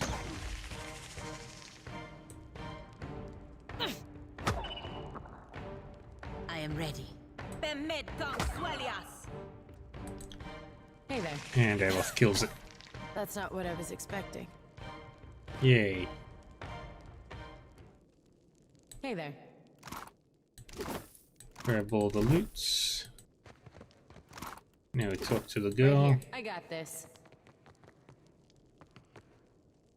The girl panting before you, draped in tattered reparo robes, bears a few bruises and cuts, but looks otherwise unharmed. Beads of sweat commingle with the trickling blood on her forehead. Finally relaxing, she lowers the sword she's been swinging, letting the edge rust in the dirt. The pommel bears the form of a dog's head. Thanks, stranger. Don't think I could have made it without you. Kusi smiles, eyes gleaming in the gloom. What were you doing out here? These Skulder had been picking folk off for weeks, picking on the weak. Those too young, old, or sick to fight them off. She kicks one of the corpses. Maybe it was stupid, but I couldn't let that go on, not if I could help it. It was incredibly brave of you. Nah. Kusi looks away with a blush, her hair falling over her face to half hide her grin. I mean, maybe a little. It's quite the sword you've got there. Like it? My father left it for me. Told me that one day I'd defend the Deadfire with it. Seem to have magical properties. You're not wrong. I don't understand it myself, but it seemed to confuse the Skulder. Probably saved my life. Then it's an ancestral blade. Not really. Father found it and brought it home. He said he got it from some Dirwittian pirate captain with a dog named Griffin. But, well, sometimes his tales were a bit taller than true. Better computer is needed. Yeah. Well, it's not really the computer that's... Well, the computer definitely helps. But it's the internet that really matters. She smiles, but sadness hides behind the glint of her eyes. You look like you had it handled. I just swept in to help clean up. I doubt it, but thanks for saying so all the same. Anyway, I think you should have this. For what you did, and for what you can do with it. She kneels, wipes the blood off the blade, and slides it into its scabbard before proffering it to you. Thank you. I'll use this blade well. No, thank you for coming along when you did. And what's more, for helping. She bows her head.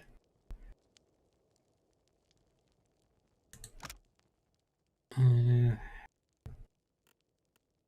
are all the soul-bound weapons in this game? As you take the sword from her, girl steps back. I truly appreciate what you did.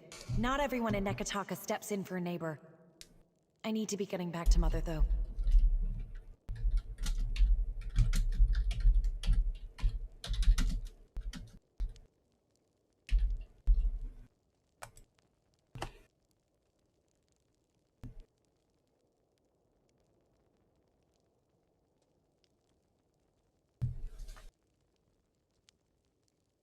She grimaces down at one of the dead Skulder. I probably shouldn't take home Skulder meat, should I? She muses.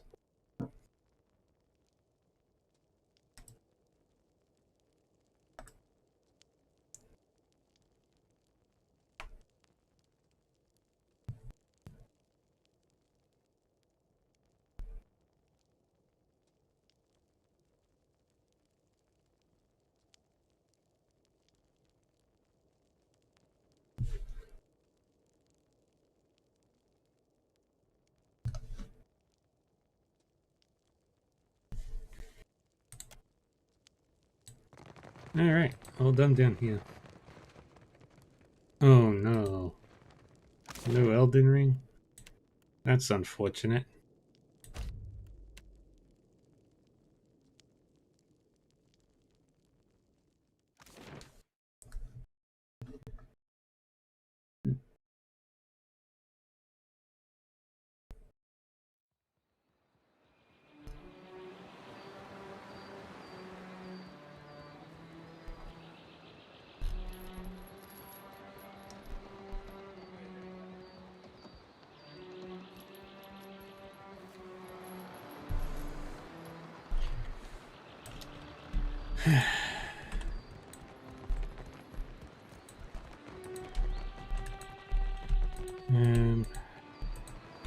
Wait again. For Maya to show back up.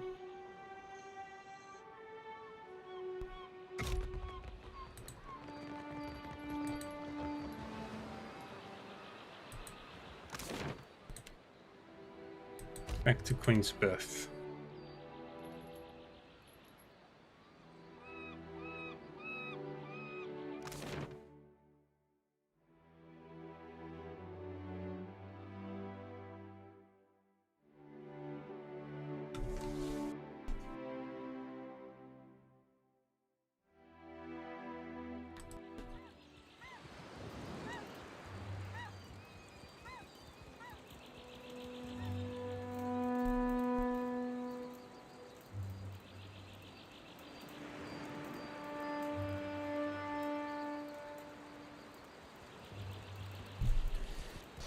Uh-huh.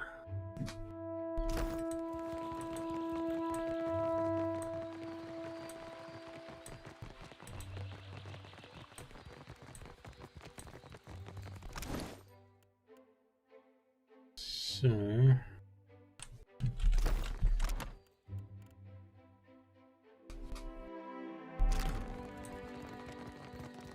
Behold, Aethys is risen again. He is glorious in form and purpose.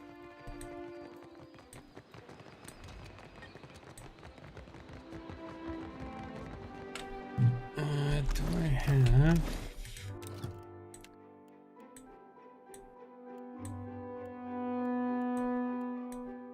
something that will massively boost?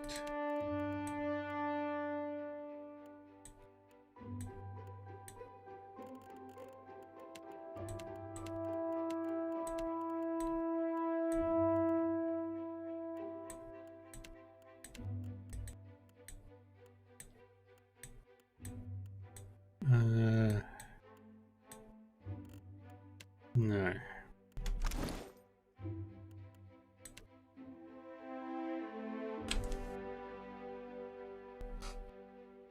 Okay, that does +1 there.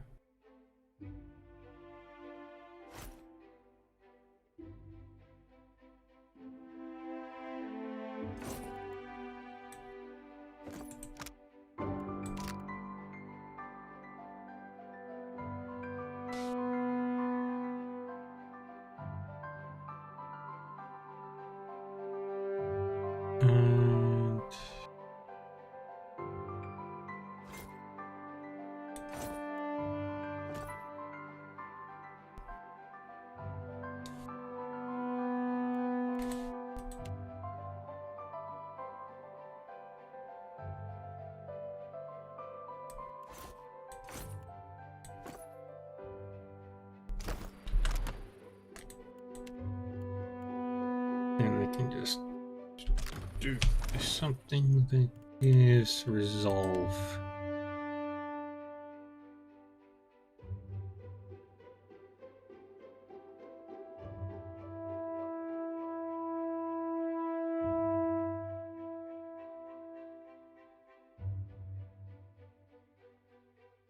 I just gotta find something that gives resolve.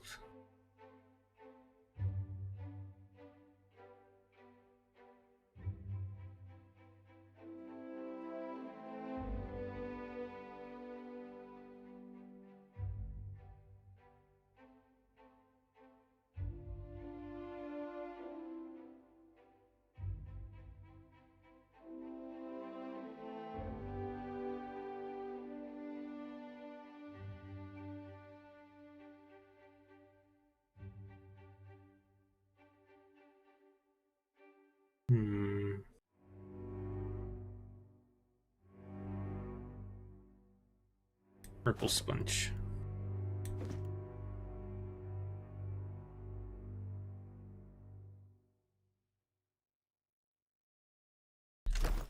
Now, is there anything that boosts intellect?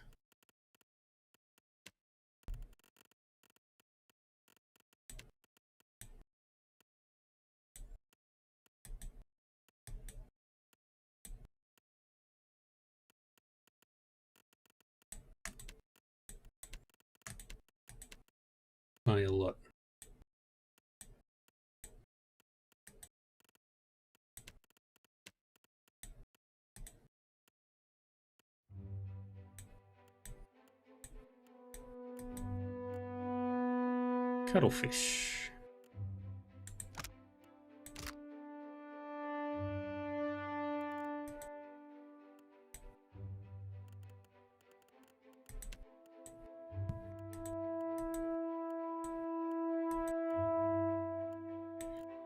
I need silverfin and roe.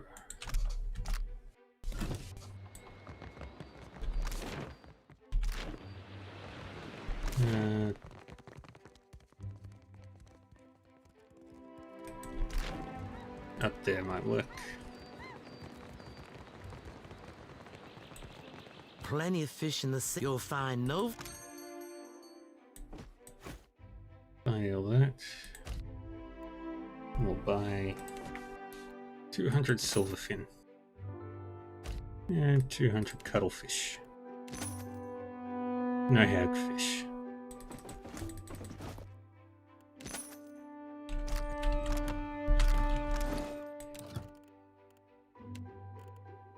Alright, we need to make that.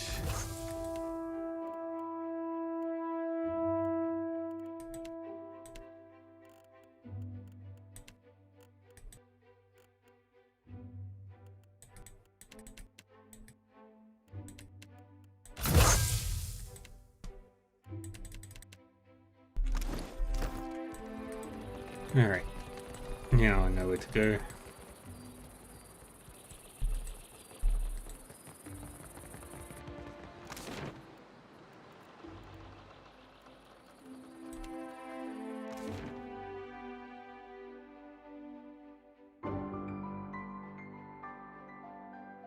One thing I need to get.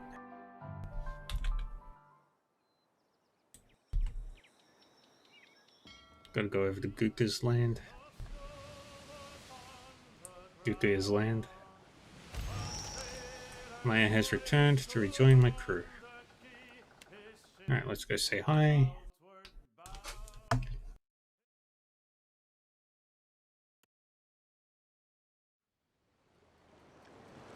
I just gotta find her. There she is. Can I pet the birdie? Of course you may. Ishi, if you even think of pecking the young lady. His wings are so soft. Just be careful, honey. You wouldn't be the first Orlin he's tried to carry off. So, we're back. Did you miss us? No is the honest option. Of course I missed you, Maya. Well, thanks. It was just me and the bird for a couple of days, and we're sick to death of each other. Something happened out there, and it's got me all turned around. Speak your mind. I didn't exactly deliver a missive. That parchment was meant for me, and I delayed opening it as long as I could. She folds her arms. Hatsura gave me a name and a location. That was all. When you're a sharpshooter by trade and your boss doesn't offer clarification, you learn to arrive at your own conclusions. Go on. The rub of it is, my target wasn't some ship's captain or an ogre swinging a fence post. He was the Ranga of a Huana tribe. She raises her brow and studies you for any reaction.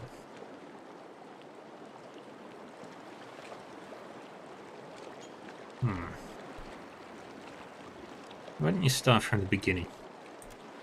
Nodding to you, Maya shrugs away some tension that you hadn't noticed before. The village was beachside. No sign of foreign occupation. I might have been the first outsider to make land in quite a while. They were just simple folk going about their lives. Couldn't have been more than 50 of them. Their Ranga, though? He had a voice that carried, that echoed in the hearts of his people. Her eyes narrow as she concentrates on a far-off point. What did he speak about? He called for unity with the neighboring tribes, the setting aside of bad blood. His people listened, and listened well. He was my target. You can guess what happened next. Maya shrugs, squeezing her forearms to release some tension. Tell me anyway. I picked a spot and a time of day. Morning, west-facing, plenty of tree cover. The light was in my favor. The winds were low. He left his hut, mussed his kid's hair, and set off for the beach on the other side of the island, checking lobster traps. Ishi followed him overhead, and I followed him with my sights, holding my breath, waiting for the right moment. And then I stopped. I pictured all those captains I'd riddled with holes and wondered, is this how we treat civilians? Is this how wars are won? Go on. I shot him in the back of the head. He was a corpse before he hit the ground. She opens her fingers like a flower blooming. It took a while for his kin to find him, but only seconds to figure out that he didn't die of a weak heart. She chews her bottom lip and glances toward Ishiza. Sure, the hole in his head was compelling evidence. Atsura hired me for my accuracy and because I blend in around here. Not my tidiness. This tribe surprised me. They acted like I kicked over their anthill. They got mad. They got to work. The old Ranga went onto a pyre, and the new one snapped into place. She took up the call for unity while the embers were still warm. Maya shakes her head, grinning a little. Acted like I hadn't just killed her boss for doing the same thing.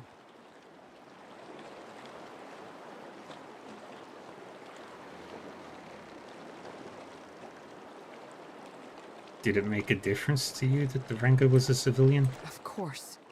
I shoot to disrupt soldiers and end conflicts. Not to stifle ideas or crush spirits. That's Valian work. Have we been delivering assassination missions this whole time? Fair question. Short answer? I don't know. She frowns down at Ishiza. Atsura uses different codes for each of us. I could teach myself to write Ingwithan before I cracked another agent's instructions. So killing the chieftain didn't rattle the They tribe? mourned, they seethed, they tore at their hair. But they rebuilt. By the time I left, they were talking about peace with the other tribes like it was inevitable. A slow smile of astonishment rises to her face. Doesn't sound like your mission was a success. I completed my mission. I leave Atsura to worry about whether or not it was a success. Saying to herself, Maya tugs at her hair bun, worrying a loose lock. If you don't mind, I need to let this brew in my head for a while and see what bubbles up. Thanks for letting me unload in the meantime. We should talk to Atsura. He'll want to know that I've done as he asked. Alright, let's be off. That's all I needed. Oh wait, I need to go buy a new menagerie for my ship and a new captain's quarters.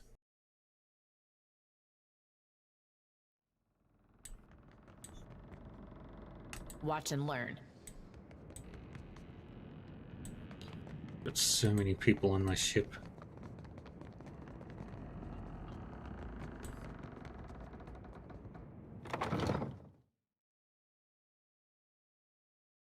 Yeah, well. Gotta do that one thing that I wanted to do. Just gotta make sure that I'm balancing everything right.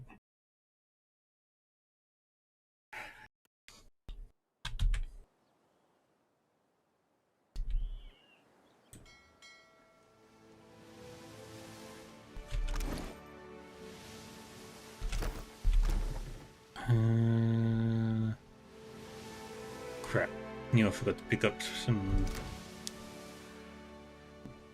drinks.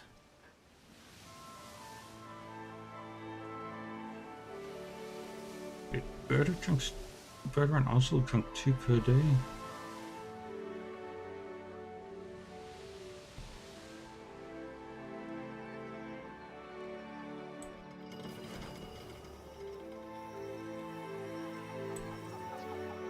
To the subterranean temple.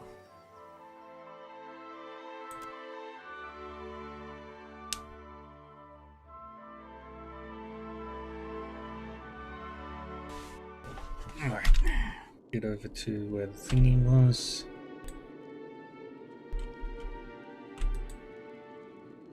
Yeah? Leave it to me. Alright, what's my stats?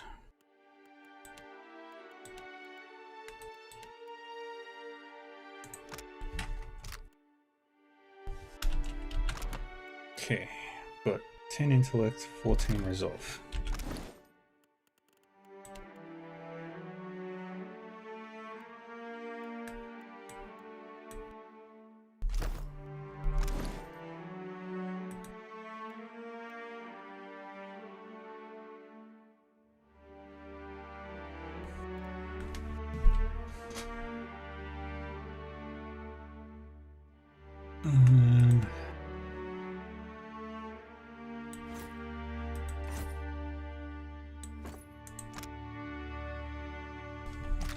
Suits me, don't you think?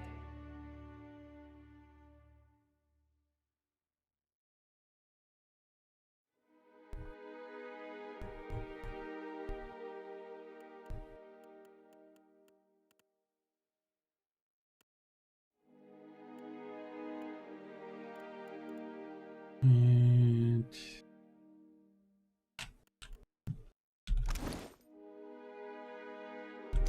oh, Chameleon's touch comes from that. Okay, that's resolve.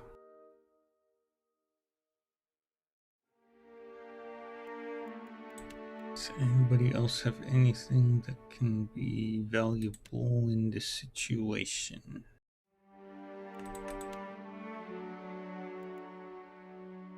No. Hey there.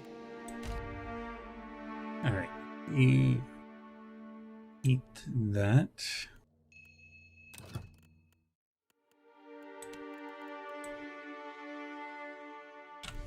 And then we use the ripple sponge.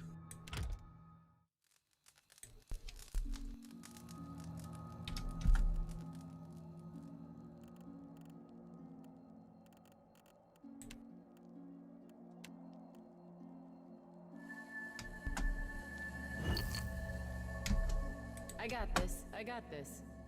Grab the mace. What is off your mind? Take the mace. Try as it might, the mace is unable to compel you to stay in the ruins. You lift it from the statue with no ill consequences. Alright, now we've got a new soulbound weapon. Binds with the Cypher, a fighter, and a monk.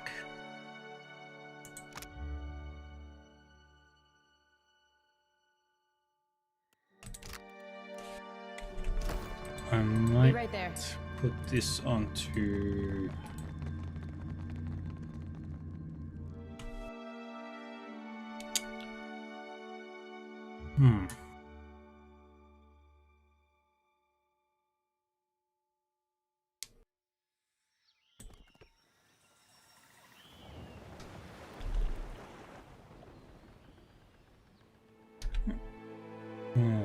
Grab Maya back.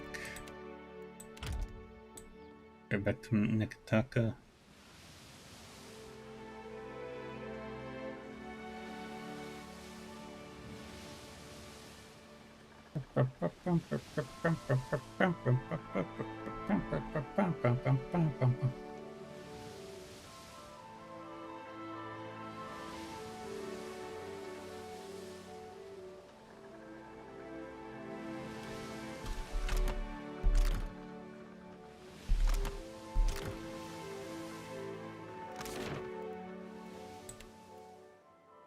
Imperial Command.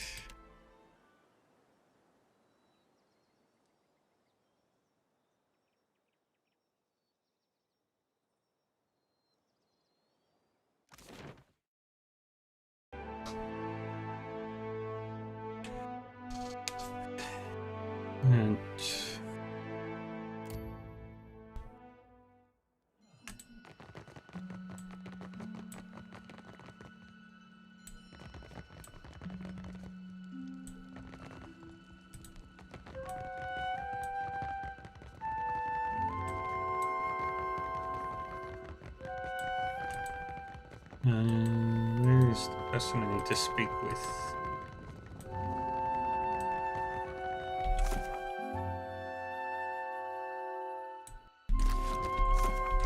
Watch and learn. Pardon me.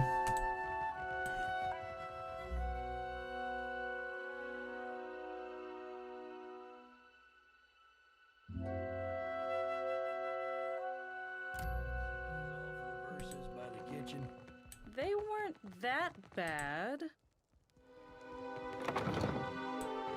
Rhyming Hazanui with Kablooey? I can't think of anything else that goes with Hazanui.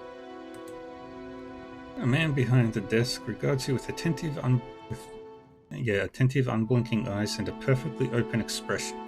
His smooth features make it hard to pinpoint his age, though the crinkles at the corners of his eyes suggest he is not especially young. He cocks his head, taking your measure. He pauses before speaking, just a little longer than seems normal. Stretch.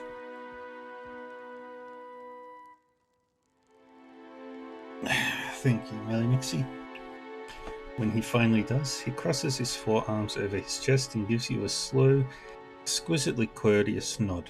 The whole gesture is so perfectly choreographed that it seems he must have practiced it many times. Watcher Nui, the Lady of Cadnua. He gives you a sleek half smile that reveals a row of perfect pointed teeth. I'm not one for ostentation, but your remarkable display at Queen's birth suggests that you are an individual with skills, not mere style. And this is the part where you tell me what I can do for the Royal Deadfire Company, right? You are most canny, but I think we can do plenty for each other. His eyes shine with interest. He blinks, perhaps for the first time since your conversation began. Rawatai has long maintained trade interests in the region. He gives you that unusually placid smile again. While our homeland is rich in saltpeter, the violent climate and rocky soils make it a poor source for most other basic staples. It's my business to look after the mainland's interests here. He spreads his hands wide to include his rather plain, dim office.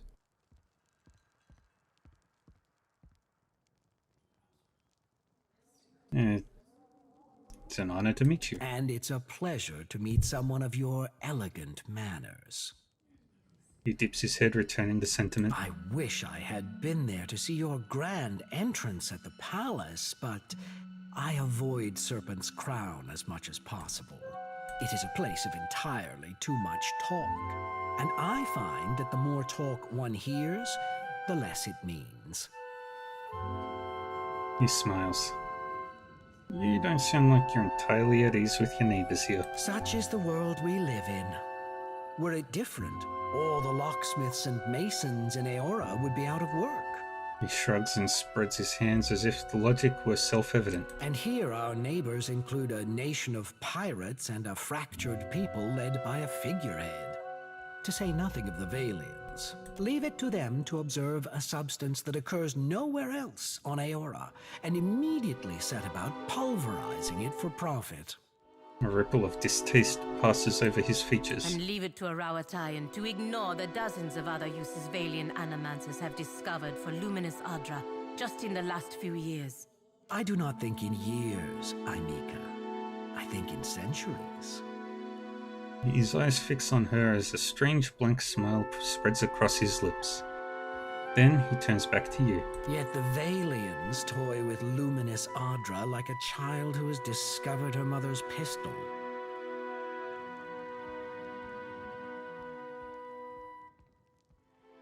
And what would you do with it? Nothing. We know too little about luminous Adra to understand the consequences of ripping it out. He pauses and considers you. Your recent adventure at Poko Kahara has illuminated a curious link between luminous Adra and the weather. We'd long suspected something unnatural was behind the storms, but we had little evidence. The smile playing at his lips is that of a man who's seen the next 3 moves in a game of Azatoa. Why does this interest you? Because catastrophic storms have long made Rawatai a difficult land to inhabit. If the storms that assail Rawatai have a similarly unnatural origin, then perhaps they too can be stopped. He looks back up at you, his eyes bright with purpose. And if that's the case, then there's more work to be done. Work that you might be able to help with. Another silence passes as he regards you. After all, somebody has to keep the peace in these tumultuous times, no? He smiles, showing you all of his pointed teeth. And I only just realized that I had misspelt this title. of the stream.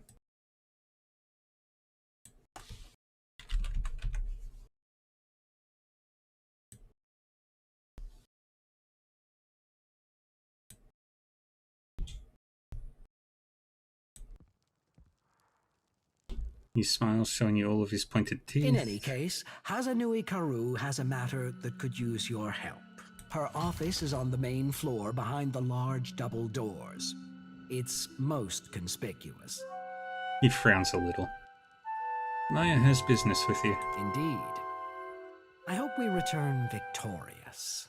He turns to her with a bold, almost confrontational stare. A look that seems to mirror her own. It's done in any case. I'll leave you to decide what victory means.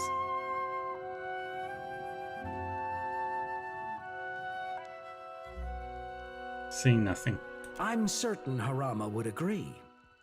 He's well, after all, thanks to your decisive action. He cocks his head. Twaha reports success and sends her thanks for your swift intervention. You have aided your countrymen with distinction.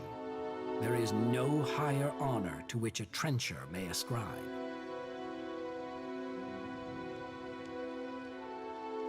He tilts his head toward her, emphasizing his words. But what of your own assignment? Nothing that a mountain of bronzos won't cure. Rawatai values your service, as do I. And I can think of no better reward for the rough country's finest sharpshooter than a piece such as this. He reaches below his desk for an arquebus, which he presents to her with stiff formality.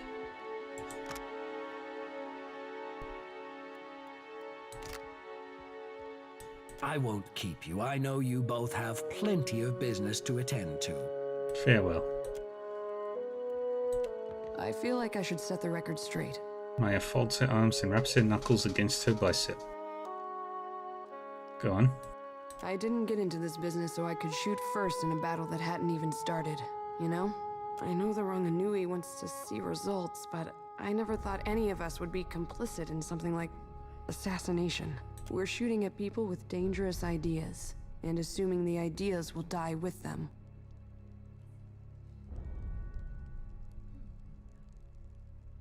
Take it you never asked these sorts of questions while fighting with the Navy. It's a little different when the enemy's ship is turning about, their cannons glinting like a spider's eyes. You don't find time for a lot of deep, ethical discussions. Sound ambivalent. Yashiz is a good listener, but he's too dumb to offer much perspective. I could use some of yours right about now.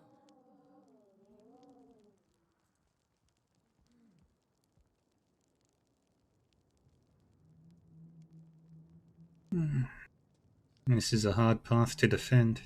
History won't be kind. So we keep the long term in focus, sacrificing easy gains. Nodding to herself, Maya seems less thoughtful and more resolved. She cracks her neck and rolls her shoulder, letting out a relieved sigh. You could be right. If we let this sort of thing spin out of control, it won't do us any good in the long run. If we go Atsura's way, we had better be sure that killing the right people makes a difference. Damn sure. And if we fall back on what we know, cannons, sieges, occupation, we'd better commit to fighting a moving target. We won't succeed if we don't understand the tribes.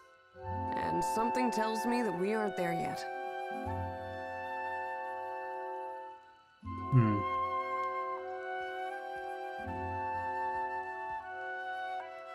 Tribes have...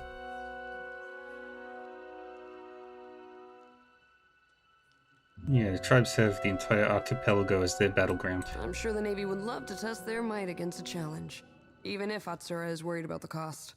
Let's be off. That's why I leave epics to the lore college. Criticism is easier than creation.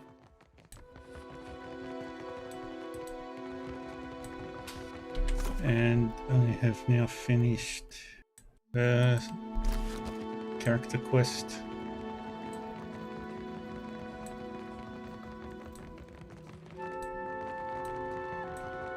Isn't this something? The barracks.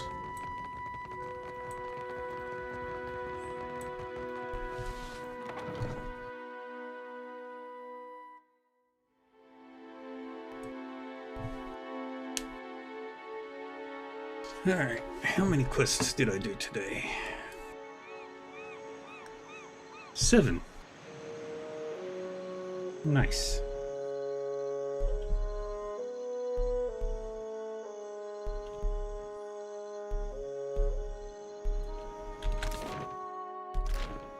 Alright, we're gonna head back to my ship. Which means we're gonna go take the long way around.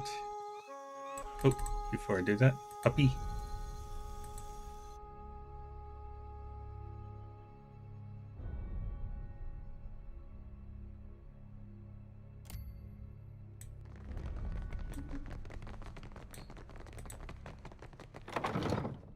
Alright, we head back to the ship. I'll swap out. So if things had played out different, you might have grown up here. Good thing my parents had the sense to leave. And you'd be worrying about what the trading companies were doing, setting up down here. No offense, but I try not to live with a bunch of ifs trailing in my wake.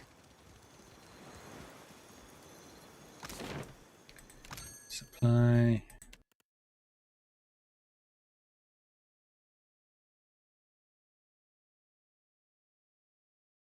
I want all of those as well.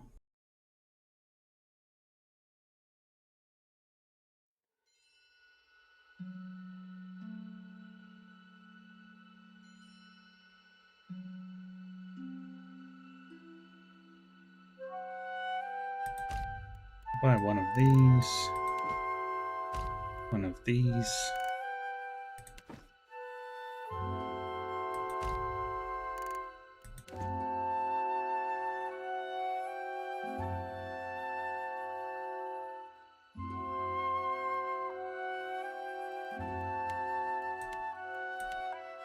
And 200 lagers.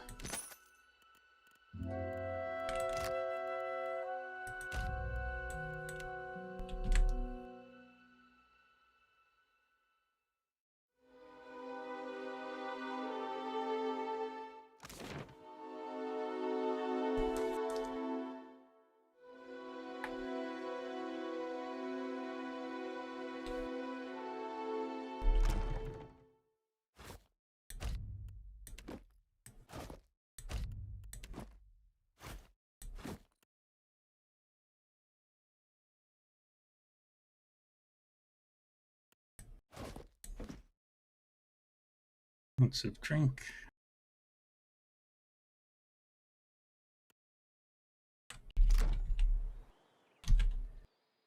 Okay.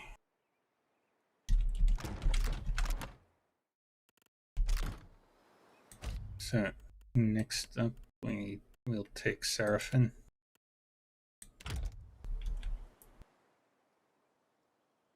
And my next adventure will take me over to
where to? So can't do that. Have a look at what I need to do tomorrow.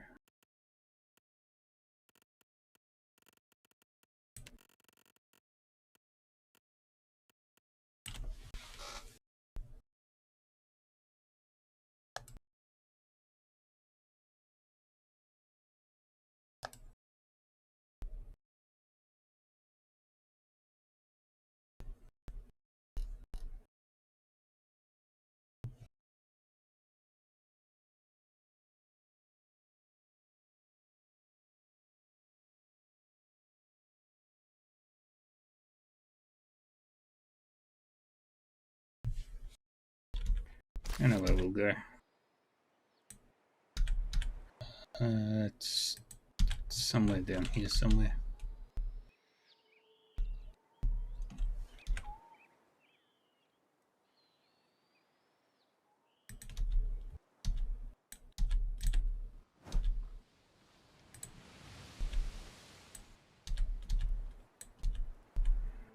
Where was it?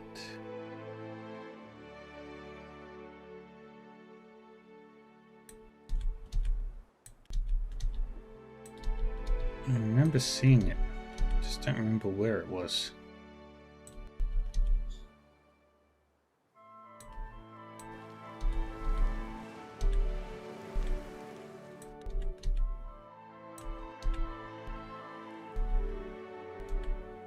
It's Mara Trench, but yeah, that's all I've got for today anyway.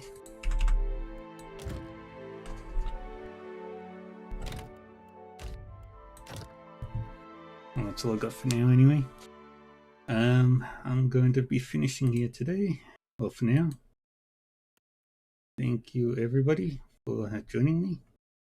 I will be back again later tonight with War Tales. We'll be back with this tomorrow. See you, Mini Mixie. We're gonna go raid somebody. Who's doing stuff? Nobody's playing Pillars. So let's go with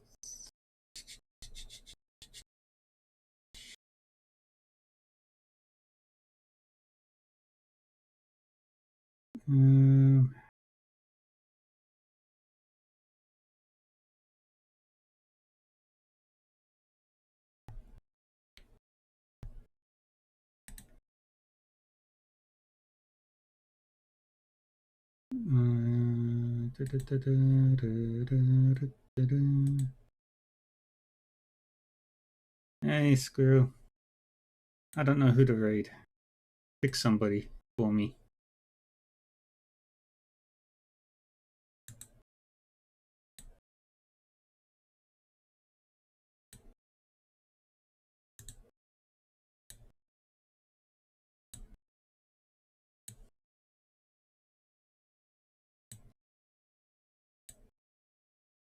Yep. Oh, good. Inner God, you're welcome. To raid.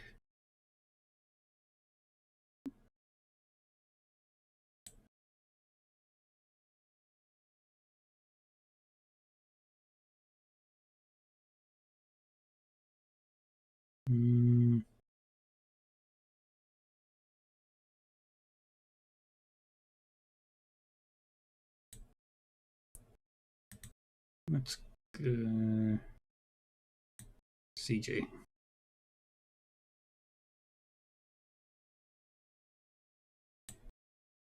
Alright. Thank you everyone for joining me. I appreciate you all hanging out and lurking and Omega for the raid and all the other fun stuff.